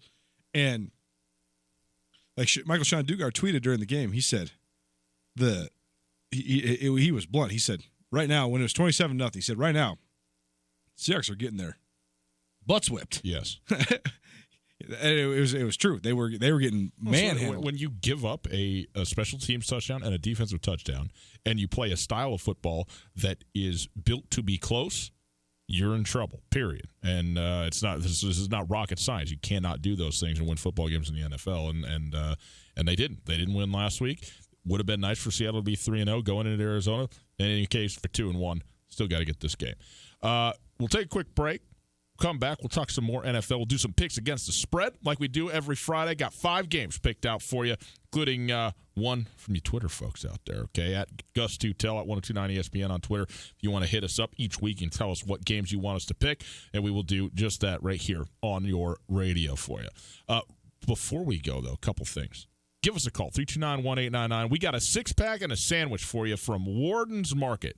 Worden's Market, the best sandwiches around and all of the selections, your favorite beers, wines, everything down there, and people who know and are ready to help you and inform you. Give us a call, 329-1899. We'll give you a 6-pack and a sandwich. Get your weekend started off right, okay? That's the way you do it on Tutel and Nuanez. Boys and girls, here's a little piece of advice for you, okay? You want to be safe, you don't want to be injured, and you certainly don't want to get hurt doing something you didn't want to do in the first place. So don't clean your own gutters, okay? Coulter's taking this advice. I'm taking this advice. You go to MissoulaGutterCleaning.com. MissoulaGutterCleaning.com. You get up there. You don't have to do anything other than get an estimate from them and have them come over. They're insured. They're good at what they do. They're competent, and they will save you a ton of time and stress and maybe a trip to the ER, okay? You don't want any of those things. You do whatever you want this weekend. You hunker down, you hang out, you let the snow blow, you watch football, and you enjoy yourself without having to worry about your gutters getting clogged up, your foundation getting wet, all that stuff. They're going to take care of it. MissoulaGutterCleaning.com. They'll get an estimate, and then when the job is done, they'll give you a $20 gift card to your favorite brewery or coffee shop as well. It's just that simple. Online, MissoulaGutterCleaning.com. Picks against the spread next. Well, off we go to the Rankish Brothers RV.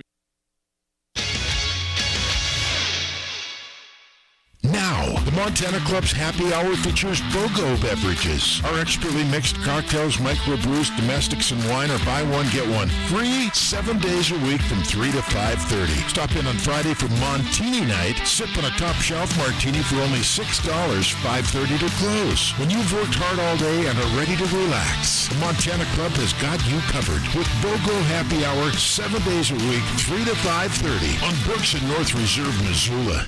If you're looking for a charming neighborhood hideaway, come into Katie O'Keefe's. Located in the corner of the Stevens Center, Katie's has an inviting atmosphere with ample parking in a location that's easy to get to and hard not to love. With drink specials every night of the week, including Tequila Tuesdays and Whiskey Wednesdays, offering $3 premium cocktails. Katie O'Keefe's is the welcoming, warm hangout you've been looking for. Come into Katie O'Keefe's, where the drinks are always cold and the people are always friendly. Hey everybody, Ryan Tutel, and I'm here with Josh of the Advocates Injury Law Firm. Josh, there's a lot of lawyers in this area. What makes you different? At the Advocates, we primarily focus on injury cases. That gives us the experience and the knowledge to correctly evaluate your case and work with insurance companies and other attorneys so you get exactly what you deserve to make you whole again. We take really good care of our clients, and we're going to fight for every single dollar you deserve. Call 640-4444 or online at montanaadvocates.com. There are a lot of lawyers. You deserve an advocate. Hi, this is Michael Legg, Artistic Director at Montana Repertory Theater. If you loved our season opener, Go Please Go, or even if you missed it but still want to see the rest of the season, you're in luck. Season ticket packages are still on sale for just $70. That's $70 for 3 more innovative and exciting shows, including our production of War of the Worlds in January. Go to montanarep.com to get your tickets today. Get ready to sing, dance, and laugh until your cheeks hurt with the interactive, unforgettable Dueling Pianos show, October 19th at the UC Ballroom. Dueling Pianos is a gala benefiting Montana children, and you can help by purchasing tickets at montanahope.org. Guests will enjoy a lively evening of dueling pianos, hors d'oeuvres, silent auctions, and raffles. All proceeds will benefit the Montana Hope Project and Catholic Social Services of Montana. Kids 10 and under are free. Learn more and purchase tickets at montanahope.org. School buses are taking to the roads, and they mean something very important. That is, bus drivers, educators, and parents doing their part to get children to and from school safely. Montana motorists share the responsibility to Montana's kids. Be aware this school year, you are sharing the road with our future. Flashing yellow lights alert drivers that the bus is preparing to stop. Flashing red lights means stop. Children are getting on or off the bus. Watch the lights and obey the signals to help keep our community safe for kids. This school safety reminder was brought to you by the Montana School Bus Contractors Association and this station. It's ESPN Missoula Sports Center. Good afternoon, Ryan Tutel, Colton Nuanez. Here's some sports news. Casey Kotzman hit a 37-yard field goal as time expired to lift number 2 Butte to a 39-36 win over number 3 Sentinel in Missoula County Public Stadium last night. The victory moves Butte to 5-0 at the midpoint of the Class AA season, while Sentinel gets their first loss in 5 games. The Bulldogs defeated the Spartans by 1 point last season. Butte quarterback Tommy Mellott, who's bound for Montana State, threw for 170 yards and a touchdown while also rushing for 89 yards and 3 more scores to once again pace the high-powered offense from the Mining City.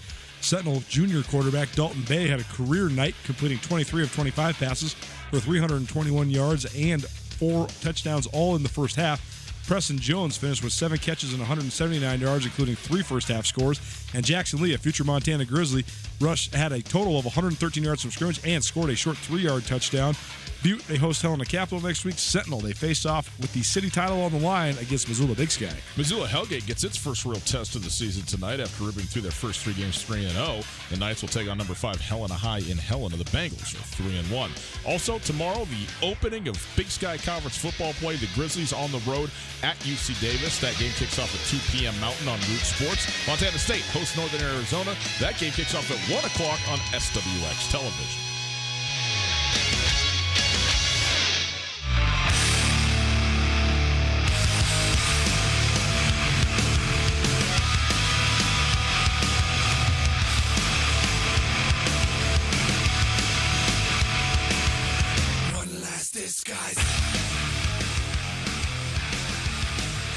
This should be the halftime show. No one even knows who this is. So what? This is football. This is not dancing around. Do you understand that the Super Shakira. Bowl is not actually football, though, when it comes to the production of it? The game is one portion of it, but you have legitimately tens of millions of people that do not watch other football games ever. I do not care. They mean nothing to me. It is the football game of football games. If you're not into it, that's not my problem. If you're watching, plus, you should be into Project 86. If you're watching network TV on Thursday nights looking for quality content, that's the exact same thing as watching the Super Bowl halftime show and looking for quality content. It ain't happening because if you're trying to appeal to the masses, it's just going to be trash. No, it's don't appeal to the matches. Just make what's good. It's Tutel Nuanez, 102.9 ESPN Radio, broadcasting live from the Kurtz Polaris studios. Kurtz Polaris at 2904 West Broadway in Missoula, Highway 83 in Sealy. Online at kurtzpolaris.com. We are now on Instagram, boys and girls. Check it out. 102.9 ESPN, the Instagram handle. You can also use that same handle on Twitter, at Gus Tutel, at Coulter_Nuanez, at Skyline Sports MT. And then Coulter and I are on Instagram as well, R2Tel and C Nuanez. Check us out there. Oh, yeah. I don't know, man. He wrote it in here. I'm forced to say it. It's bolded. We made a deal. You know, I don't want to pay more money into the money jar in the back for not doing what I'm supposed to do. I deleted all my stuff, and now I have to have it back just so that we can shamelessly promote ourselves. It's time for Picks Against the Spread, NFL style, brought to us by Katie O'Keefe's. We got 5 picks we're going to do for you. If you want to hear the rest of them, they will be available on the podcast, so you can tune in to check that out for to get the rest of them. And also, if you want to hear them on the radio, you can go on Twitter, at Gus Tutel, at 1029 ESPN, and tell us what you want to hear in terms of which picks you want us to make. Jesse Fulcher, at J_Fulch, said, hey, I need to hear your Chargers-Dolphins pick. The Chargers at this time were plus 17. They're down to, the Chargers were minus 17. And that line has moved in the direction of the Dolphins. It's now minus 14.5. But he says, I know the Finns are tanking, but a 1-2 Chargers team on the road to cover by 17, that can't be real. Well, it is real because the Miami Dolphins. That's their lowest point spread of the last 3 weeks. Exactly. And the Chargers are 1-2. They are supposedly getting Melvin Gordon supposedly reported yesterday to camp. I don't know if he's playing on Sunday, you know, reporting to camp and actually being available to go. He held out for $5 million. Seems worth it. I mean, what are you looking at me like this for? I don't understand. It just seems crazy. He should have just been playing. What? What was he making? I mean, he obviously is making a little bit more, but just to hold out for a $5.4 million contract seems, I don't know. Well, if you're going to skip it all, you should just try to get 10. He didn't hold out for a $5.4 million contract. He held out and didn't have any leverage and realized he was never going to get what he was wanting. So now he's back. But anyway, point being, whether or not he plays on Sunday, I think he's available to play, and I presume that he will be playing. Austin Eckler has obviously played very well. And and is certainly going to be a major part of that game plan. And whether Melvin Gordon is actually, has been keeping himself ready to go and is just plug and play. And I mean, he knows the system and all that. So I assume that he'll be ready to go. The 14.5 points as it is right now, 15.5 at ESPN, 14.5 on other places. I'm good. It's going to be the team that's playing Miami until it's not. Miami is so bad. It's beyond comprehension. And even though they are, supposedly better than each successive week than they were the week before, this is an awful football team. And I will pick the team and lay the points every single week, period, against the Miami Dolphins. And by the way, this is a game the Chargers have to have. I mean, they should be ready to go. I know the only hesitation is if a team is completely checked out, they go to South Beach and they do the South Beach thing, and then they go try and play, and they're going to be in trouble. And that's the only way the Miami Dolphins are going to get a win if they get one this season. Yeah, I don't think it's going to happen tomorrow. The Chargers should be focused. They should be ready to go, or Sunday, excuse me. And I think I got the Chargers laying 14.5. I will give those points away and take the Chargers to cover. Yeah, it's going to get a lot worse before it gets any better for Miami because they already have lack of continuity is not strong enough of a statement. They already have complete anarchy in there. There's a hole in the hull of the ship. I mean, they have so many guys that are trying to jump off the sinking ship already. That ain't good. But I don't think that they entered this season with the goal to tank. I think when they lost 59-10 to the Ravens, they said, "Oh, okay." And then you lose 43-0 to the Patriots, and you're like, "Okay, now we got to let's go for the number one pick." Mm-hmm. And so then when you already gave up 102 points before you decided you were going to tank, and then you decide to tank, good luck. Good luck keeping any veteran in that locker room engaged. It's going to be an ugly path for Miami before it gets any better, especially because Josh Rosen's still cutting his teeth. I mean, they named him the starter last week. He's got to figure out how to even play in the NFL at a close to adequate level. So you're taking the Chargers. I'm taking the Chargers. Okay. Next game, speaking of the aforementioned New England Patriots, they're a 3-0 football team, and they are a 7-0 road favorite at a 3-0 football team. The Buffalo Bills, also 3-0. This is the first divisional matchup for these teams. New England at Buffalo. Coulter, -7 for the Patriots. Who you got?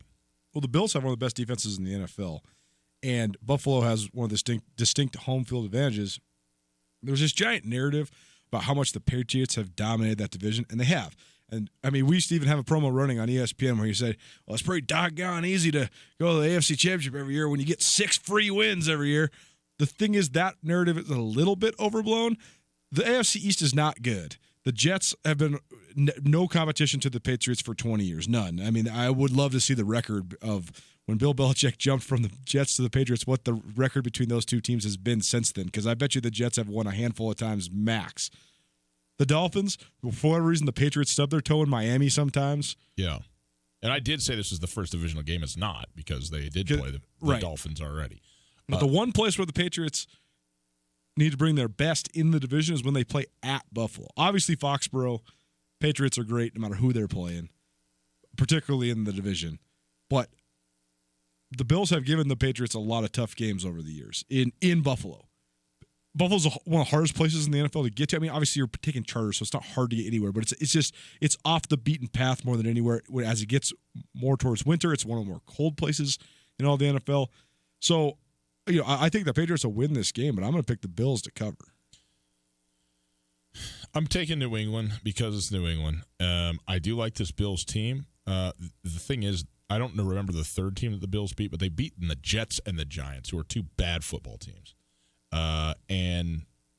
And so I'm not. I think the Bills are okay. I think they're a decent football team, but I think New England is a good football team, and I think that I want to say what you just said. I want to say, hey, this is a good football team. This is going to be closer than you think. Buffalo's a tough place to play. All those things are true, but no, I'm taking the New England Patriots to cover this one. Your game, Coulter, the Minnesota Vikings heading to Soldier Field to play the Chicago Bears. Battle of two elite quarterbacks, Case Keenum and Mitchell Trubisky. The Bears 2-point home favorites against your Minnesota Vikings in the late window on CBS television. Who you got?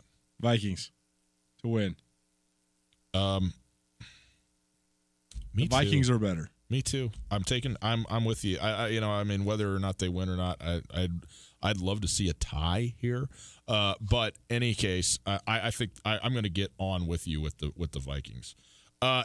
The Dallas Cowboys at the New Orleans Saints. This is your Sunday nighter. The Cowboys a 2.5-point favorite on the road against the Drew Brees free New Orleans Saints, who we saw, what they accomplished in Seattle. Again, I think there was a lot of fault laying with Seattle, but you got to take advantage of those opportunities. New Orleans at home. Speaking of a home field advantage, I mean, you can get it done in New Orleans in the Superdome. Cowboys minus 2.5 though. Who you got? I got the Cowboys. I think that it's not for whatever reason the Cowboys get too much pub all the time. It's not for whatever reason. They're a national brand. They're America's team. Say whatever nauseating thing you want to say about the Cowboys, but what I'm getting at is that they almost always get too much pub, and the one thing that's surrounding them that isn't getting enough pub is how good of a job Kellen Moore has done so far. New offensive coordinator, former Boise State quarterback. Their offense just looks way more diverse. They've actually been really good on offense the last couple of years just because of the efficiency, the offensive line, Ezekiel Elliott. But now they look more creative, too. I mean, Kellen Moore's really caught them up to the modern game. He looks like the next elite young play caller. We've had this gigantic wave of these guys infiltrate the NFL, whether it's Sean McVay or Matt Nagy or perhaps even your boy, Matt LaFleur. And Kellen Moore could be the next one of those guys. But it's like I always say, one of the great weapons you can have in the NFL is the element of surprise and or the element of the unknown. If people don't have what you run on tape, it's a lot more effective. Once there's all this other stuff on tape, maybe then they can game plan for it. I think the Cowboys have been very creative and very diverse offensively so far, not just in the run game but across the board. And it really seems like they're rolling on offense. So I'm taking the Cowboys. You're always talking to me, Coulter, about the the different narratives in sports and the way things could have gone, and how they go another way. Kellen Moore was Tony Romo's backup quarterback.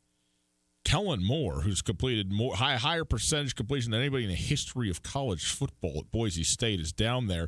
A couple of years for the Cowboys. Left-handed kid, and people think, hey, this guy might really be able to play. Romo goes down. What happens? He breaks his foot or something, his foot or his arm in training camp. The third stringer is Dak Prescott. In comes Dak Prescott, and the rest is history.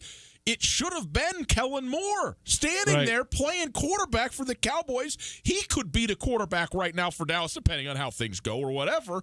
Now, all of a sudden, he's the offensive coordinator for Dak. I mean, it's just unbelievable. I mean, how old's Kellen Moore? 31? 32? Yeah. I mean, he's 100% in an NFL eligible age, especially at quarterback. And I guess all's well that ends well because he is the OC and they're doing a great job. He's doing a great job with it. But it's ironic. I mean, it was supposed to be him. That was supposed to have been his shot, and he was injured and never got it because Dak comes in and that's it. It's just crazy. The what ifs are so crazy from that whole Boise State era because like Matt Miller and Kellen Moore are really good friends. Matt Miller spent a month down in Dallas. Matt Miller, the offensive coordinator now at Montana State, spent a month down in Dallas with Kellen Moore in the offseason. It's crazy to think that you have 29-year-old Matt Miller and 31-year-old Kellen Moore. It's even more impressive to be an NFL offensive coordinator at 31. That's pretty nuts. That's pretty good. But even Matt Miller, I think he's the youngest Division I offensive coordinator in the country as well. But that what if combined with Matt Miller in, I think, the second to last game of the regular season of his senior year shatters his ankle. I mean, he's the all-time leader in Boise State history in catches and receiving yards. 4-year starter, freshman All-American, first-team All-League guy. One of the great athletes to ever come out of the state of Montana. Shatters his ankle and can never get it back on track, and he basically has to retire before his career ever started. And honestly, Matt Miller's told me stories. He would have never even gotten into coaching if Jeff Choate wouldn't have called him. He was set on living in Terry, Montana, riding a horse, being a cowboy because he was so sad about his career being over, and then a new career started for him. But the what ifs of football they're so fascinating when you connect all the dots. Yeah. All that said, I probably agree with you that it's Dallas, but I'm not going to go against a home underdog in New Orleans, even with Teddy Bridgewater being the guy. I don't have a lot of optimism based on what I saw because, again, I think it was more of a Seahawks loss than it was a New Orleans win last week. But I'll take the Saints at home to cover, okay? 2.5 points, the underdog. Give me the Saints. Last game that we'll do here, and then again, we'll have the rest of them for you on the podcast. Seattle Seahawks. This game on Sunday, noon for the pregame show, 2 o'clock for kickoff, 102.9 ESPN Radio. The Seahawks, a 5.5-point road favorite. Bunch of road favorites here at the Arizona Cardinals. The Arizona Cardinals are 0-2-1. And, I still think that Kyler Murray is the real deal. He looks great to me. But it's this young football team, first-year coach, first-year quarterback. You're going to struggle. And Seattle, has a veteran coach and a veteran quarterback doing this thing here. Seattle did not give me a whole bunch of things to feel good about on Sunday, it seems to me. But I also think that Seattle has done a good job over the years of following up a bad football game, and it was a bad football game, by playing really well. I think Seattle, I certainly expect Seattle to win this game. 5.5 is a big number for the Seahawks because they do play so many games close and then try and win it in the fourth quarter. And because I do think that Kyler Murray has not just ability but has a certain he's a gamer, you know what I mean? He's a Showtime type of guy who, when the moments are big, he's not afraid of those, and that gives me pause when you're talking about having to win by basically a touchdown here. But I think that Seattle's the better team, and I think they're going to come out and have a really, really good performance. And there's some major weaknesses, particularly on the offensive line of this Cardinal team, as Michael Sean Dugar pointed out. So I think that the defense needs to have a big day, especially on that front line with Ziggy Ansah, who has not practiced today. So we'll see if he's even available, but Jadeveon Clowney for sure, and the rest of them, Bobby Wagner, KJ Wright, they got to go get this thing done. I think they're going to do it. Seahawks got to prove it to me. I'm taking the Cardinals. Okay. Tutel Nuanez, 102.9 ESPN Radio. Listen to the podcast if you want the rest of the picks. Also, our brand new podcast, a FCS Speculators, a betting podcast, is up for you right now. So you can go check all of that stuff out, and it will be there, all the time at all your favorite podcasting platforms. We'll take a quick break. We'll come back.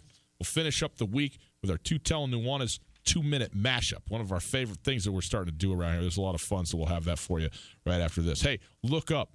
It's a bird. It's a plane. It's satellite internet. That's right. High-speed internet delivered from a satellite right to where you live. When you're beyond the reach of cable and fiber internet, look up. Eagle Satellite is our community's authorized HughesNet retailer. With HughesNet, you'll have the fast speeds, unlimited data with no hard data limits, and built-in Wi-Fi you need. Eagle Satellite has proudly helped our community get online for 39 years, and this year they want to help you get connected too. For a limited time, you can get free standard installation when you order HughesNet. Call Eagle Satellite at 406-728-9999 and see for yourself why HughesNet is America's #1 choice for satellite internet.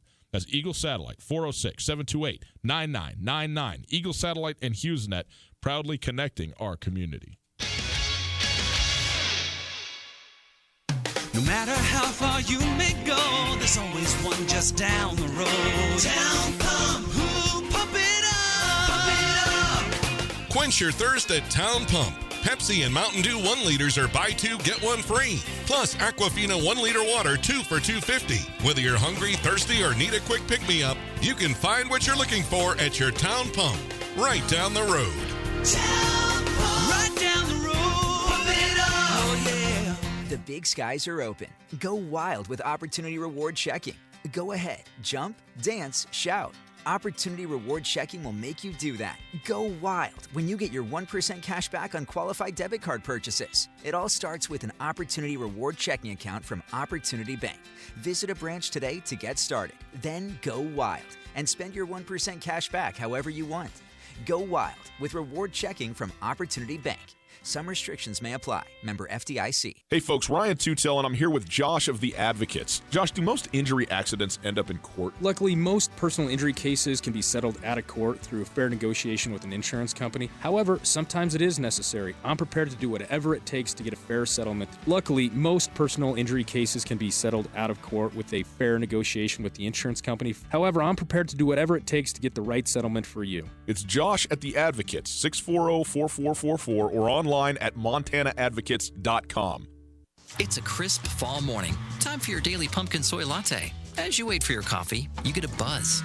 No, it's not your boss wanting extra whipped cream, but your ADT video doorbell. It's a package.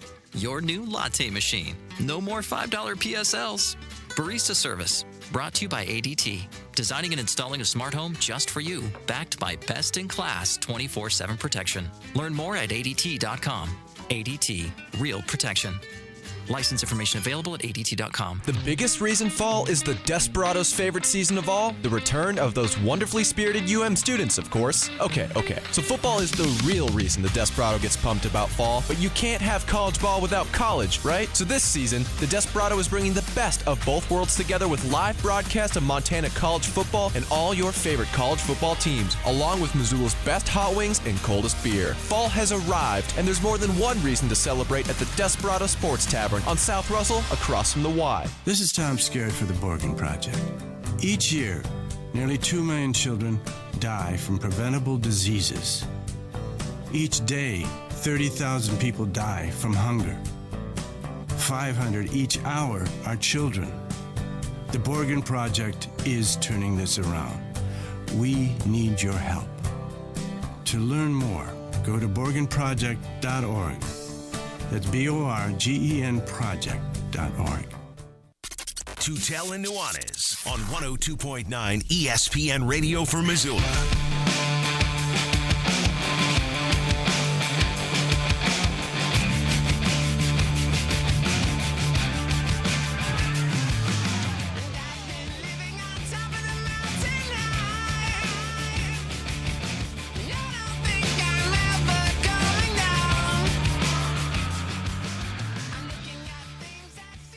Wolfmother, the official rock band of Tutel and Nuanez.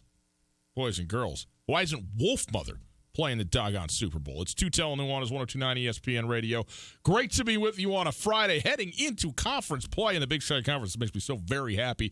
We are broadcasting live from the Kurtz Polaris studios. Kurtz Polaris at 2904 West Broadway in Missoula, Highway 83 in Sealy, and online at kurtzpolaris.com. If you missed anything in the show, check it out on the podcast. Podcast available wherever you get your podcasts. The podcasts. It's just remarkable. First of all, I'm usually never on.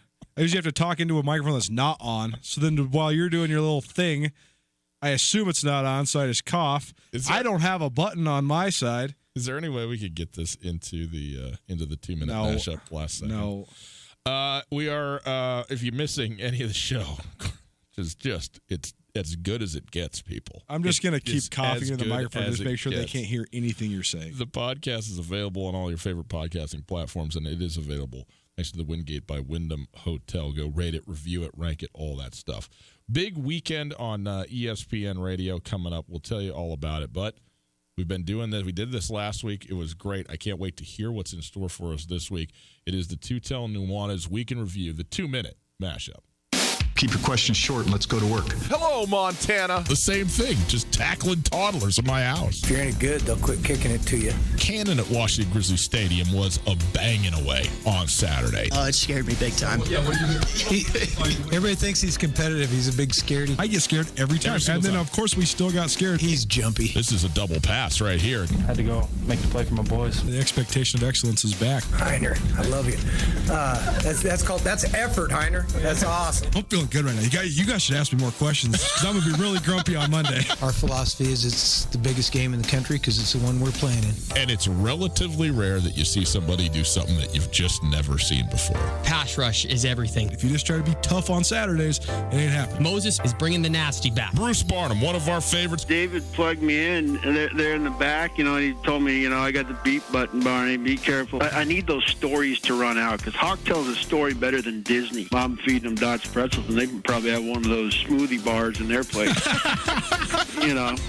Choate will brag about it. Hawk won't because he's tough. But Choate will say, we got smoothies. Come on, recruit. You better have your head on a swivel. The mighty Choate, he can sell you oceanfront in Arizona. Choate's got that quarterback, Hercules, I think. Here, have a voodoo donut. You know what? I'm going to send the mighty Grizz a box of Dots pretzels. If Choate wasn't a head coach, he should have been a fight promoter. Tim Walsh joining us. He's the head coach of Cal Poly. Probably 85% of the players we play against, we can't even say hi to. Well, we knew he was good. We didn't know he was that good. Jay Hill does a tremendous job, but we State. When we signed that deal to play them 2 years out of conference, we had just beaten them 49-0. Hey, maybe we'll get paid for all this. Derek Marks is the Aaron Donald of the FCS. Jay Hill joining us, head coach of the Weber State Wildcats. I don't put much stock into anything until late in the year. I mean, the Nevada game was one after another after another. We got a good base of FCS caliber kids in the state of Utah. We have an international airport right close to us. You telling me there's not tech stock in Pocatello? And I think, quite frankly, we're just scratching the surface on what this program can become. No, it's a band. Oh, okay. Well, I can tell you that he's my friend, and that's why he has players that will absolutely do anything for him. Done deal. Anybody can win, anybody can lose on college football Saturday. That is a fact, and that is a Tutel Nuanez 2-minute mashup the week that was the Week in Review. Great work by David putting that together for us. It could have just been 2 minutes. It could have been 20 minutes of Bruce Barnum. Go listen to the Bruce Barnum interview, man. It's just so funny. It's too good. That was on Tuesday, right, that we had that? It was on Tuesday. You can find it on the Tutel Nuanez podcast. You can also find it spliced in on a new Big Sky Breakdown. I took a lot of our best interviews from the week. You and I had about a 30-minute conversation with Andrew Houghton, formerly of Sky on Sports, who's now at the Idaho State Journal. I just previewing the Big Sky Conference, and then I took our Big Sky Conference previews and put them all together. That's also now hosted on the Tutel Nuanez channel, so you can find that on all your podcasting platforms, etc. You can also find it at SkyOnSportsMT.com, so that's where you can hear John Edwards, Travis Lulay, Bruce Barnum, Jay Hill, Tim Walsh, Dan Hawkins, everybody. It's all there. It's all there. Go check it out. On your radio this weekend, it's going to be a ton of sports. First of all, it starts in 5 minutes from now. Cubs-Cardinals. This game is meaningless for the Chicago Cubs, who have absolutely I don't have words for what they have done, this just pathetic tank job at the end. But they can still win me something from Robert Chase if they sweep the Cardinals in this series, which is 100% guaranteed not to happen. But nonetheless, Cubs-Cardinals on the radio. As soon as we're done here, we will have the Cubs-Cardinals game 2 of this series tomorrow at about 5 o'clock Mountain Standard Time as well. That game following Ole Miss, Alabama. That's right, Mississippi, Alabama tomorrow, 12:30. 12:30 for the pregame show there, 1 o'clock kickoff, Ole Miss, Alabama, SEC matchup, and then again on Sunday, the Seattle Seahawks versus the Arizona Cardinals. That is your lineup for the weekend. Tonight on ESPN television, how about Arizona State at the 15th-ranked Cal Bears? Look at the Cal Bears shooting up the ranks to 15. Impressive. That game Friday night, college football. Also, Duke, Virginia Tech right now. They're playing as we speak. Justin Wilcox was a great coordinator during his time. Multiple different stops, Wisconsin, Tennessee, Boise State. He'll get it rolling there. He's got good assistant coaches. I mean, I talked about Gerald Alexander earlier on in the week on this show, former Montana. He was at Montana State for like 9 months, so that'll be a blip on the radar by the time he's in the NFL, because he will be an NFL coach. You watch. But he's doing an excellent job recruiting California defensive backs. Bo Baldwin, former Eastern Washington head coach, is the offensive coordinator. So they got guys that we're familiar with, and it seems like they got it rolling a little bit now in Cal. Colter Nuanez has been up for about 22 hours a day for the last week and a half writing stories for SkyOnSportsMT.com. Go read them, okay? Because he is prolific right now, banging this stuff out. And Colter, for crying out loud, keep it between the ditches on the highway. You're going through 4 feet of snow driving over to Bozeman tomorrow for the Montana State Northern Arizona football game. Everybody just, keep a lid on it. No bow hunting this weekend, okay? That's my suggestion to all the folks out there. Right. All the bow hunters are like, let's go. We want snow. We want tracks. You want 4 inches of snow. You don't want 4 feet of snow. True. Boys and girls, have a wonderful weekend. Check out the podcast. Be back with you again on Monday. Can't wait. ESPN Radio. I'll tell you everything about living free. Alpine Touch has been part of the fabric of Montana for more than 60 years. Decades ago, Russell Street started selling his touch of magic in whitefish. Years later, Alpine Touch's all-purpose seasoning remains a favorite. It's tailgating season, and there's no better way to spice up your grill before a Grizz game than with Alpine Touch. Go to alpinetouch.com now and use the checkout code ESPN. 10% discount on your order. Alpine Touch is here to keep your mouth watering all football season. Alpine Touch, Montana's special spice. In West, we know shopping local matters. And you may think you'd pay more for the quality and customer service that comes with it, but not at Selway Armory. Selway Armory is locally owned with knowledgeable specialists that can answer your questions. In addition to the expertise, though, Selway Armory also has a bigger selection and lower prices than the box stores. When you're in the market for firearms and accessories, save money with the experts at Selway Armory. Selway Armory, 2825 Stockyard Road, Unit E6, and online at selwayarmory.com. Northern Rockies Financials Brian Salonen, Nick Tabor, and Jesse Ramos are happy to announce their alignment with Westpac Wealth Partners. With Westpac, you can expect the same great customer service, trusted expertise, and sound planning strategies enhanced by this partnership with one of the fastest-growing financial organizations in the United States. From helping you plan your will to providing you with peace of mind that your wealth is secure, our experienced advisors want to learn more about you today. To schedule an appointment, call 406-728-6699 today. Westpac Wealth, striving to make your world more tax efficient. Katie O'Keefe's is revamped, remodeled, and ready to become your go-to sports bar in Missoula. Located in the Stevens Center, Katie's offers special drink specials every night of the week, including mixed shots for $1 off every Monday Night Football. On Thursdays, pitchers of your favorite microbrew are just $11. Katie's is a great spot to watch the Grizz game on Saturdays, NFL on Sundays, and if you want to bring your own food, you can. Whether you watch the Grizz or the NFL from coast to coast, come to Katie O'Keefe's, Missoula's neighborhood football headquarters. This is Mike Nugent with Berkshire Hathaway Home Services. Berkshire Hathaway provides Western Montana with full-time real estate professionals for you whenever you need us. Our reputation as the state's most knowledgeable and available real estate group has helped build unmatched trust in the Garden City and statewide. If you have been thinking of making a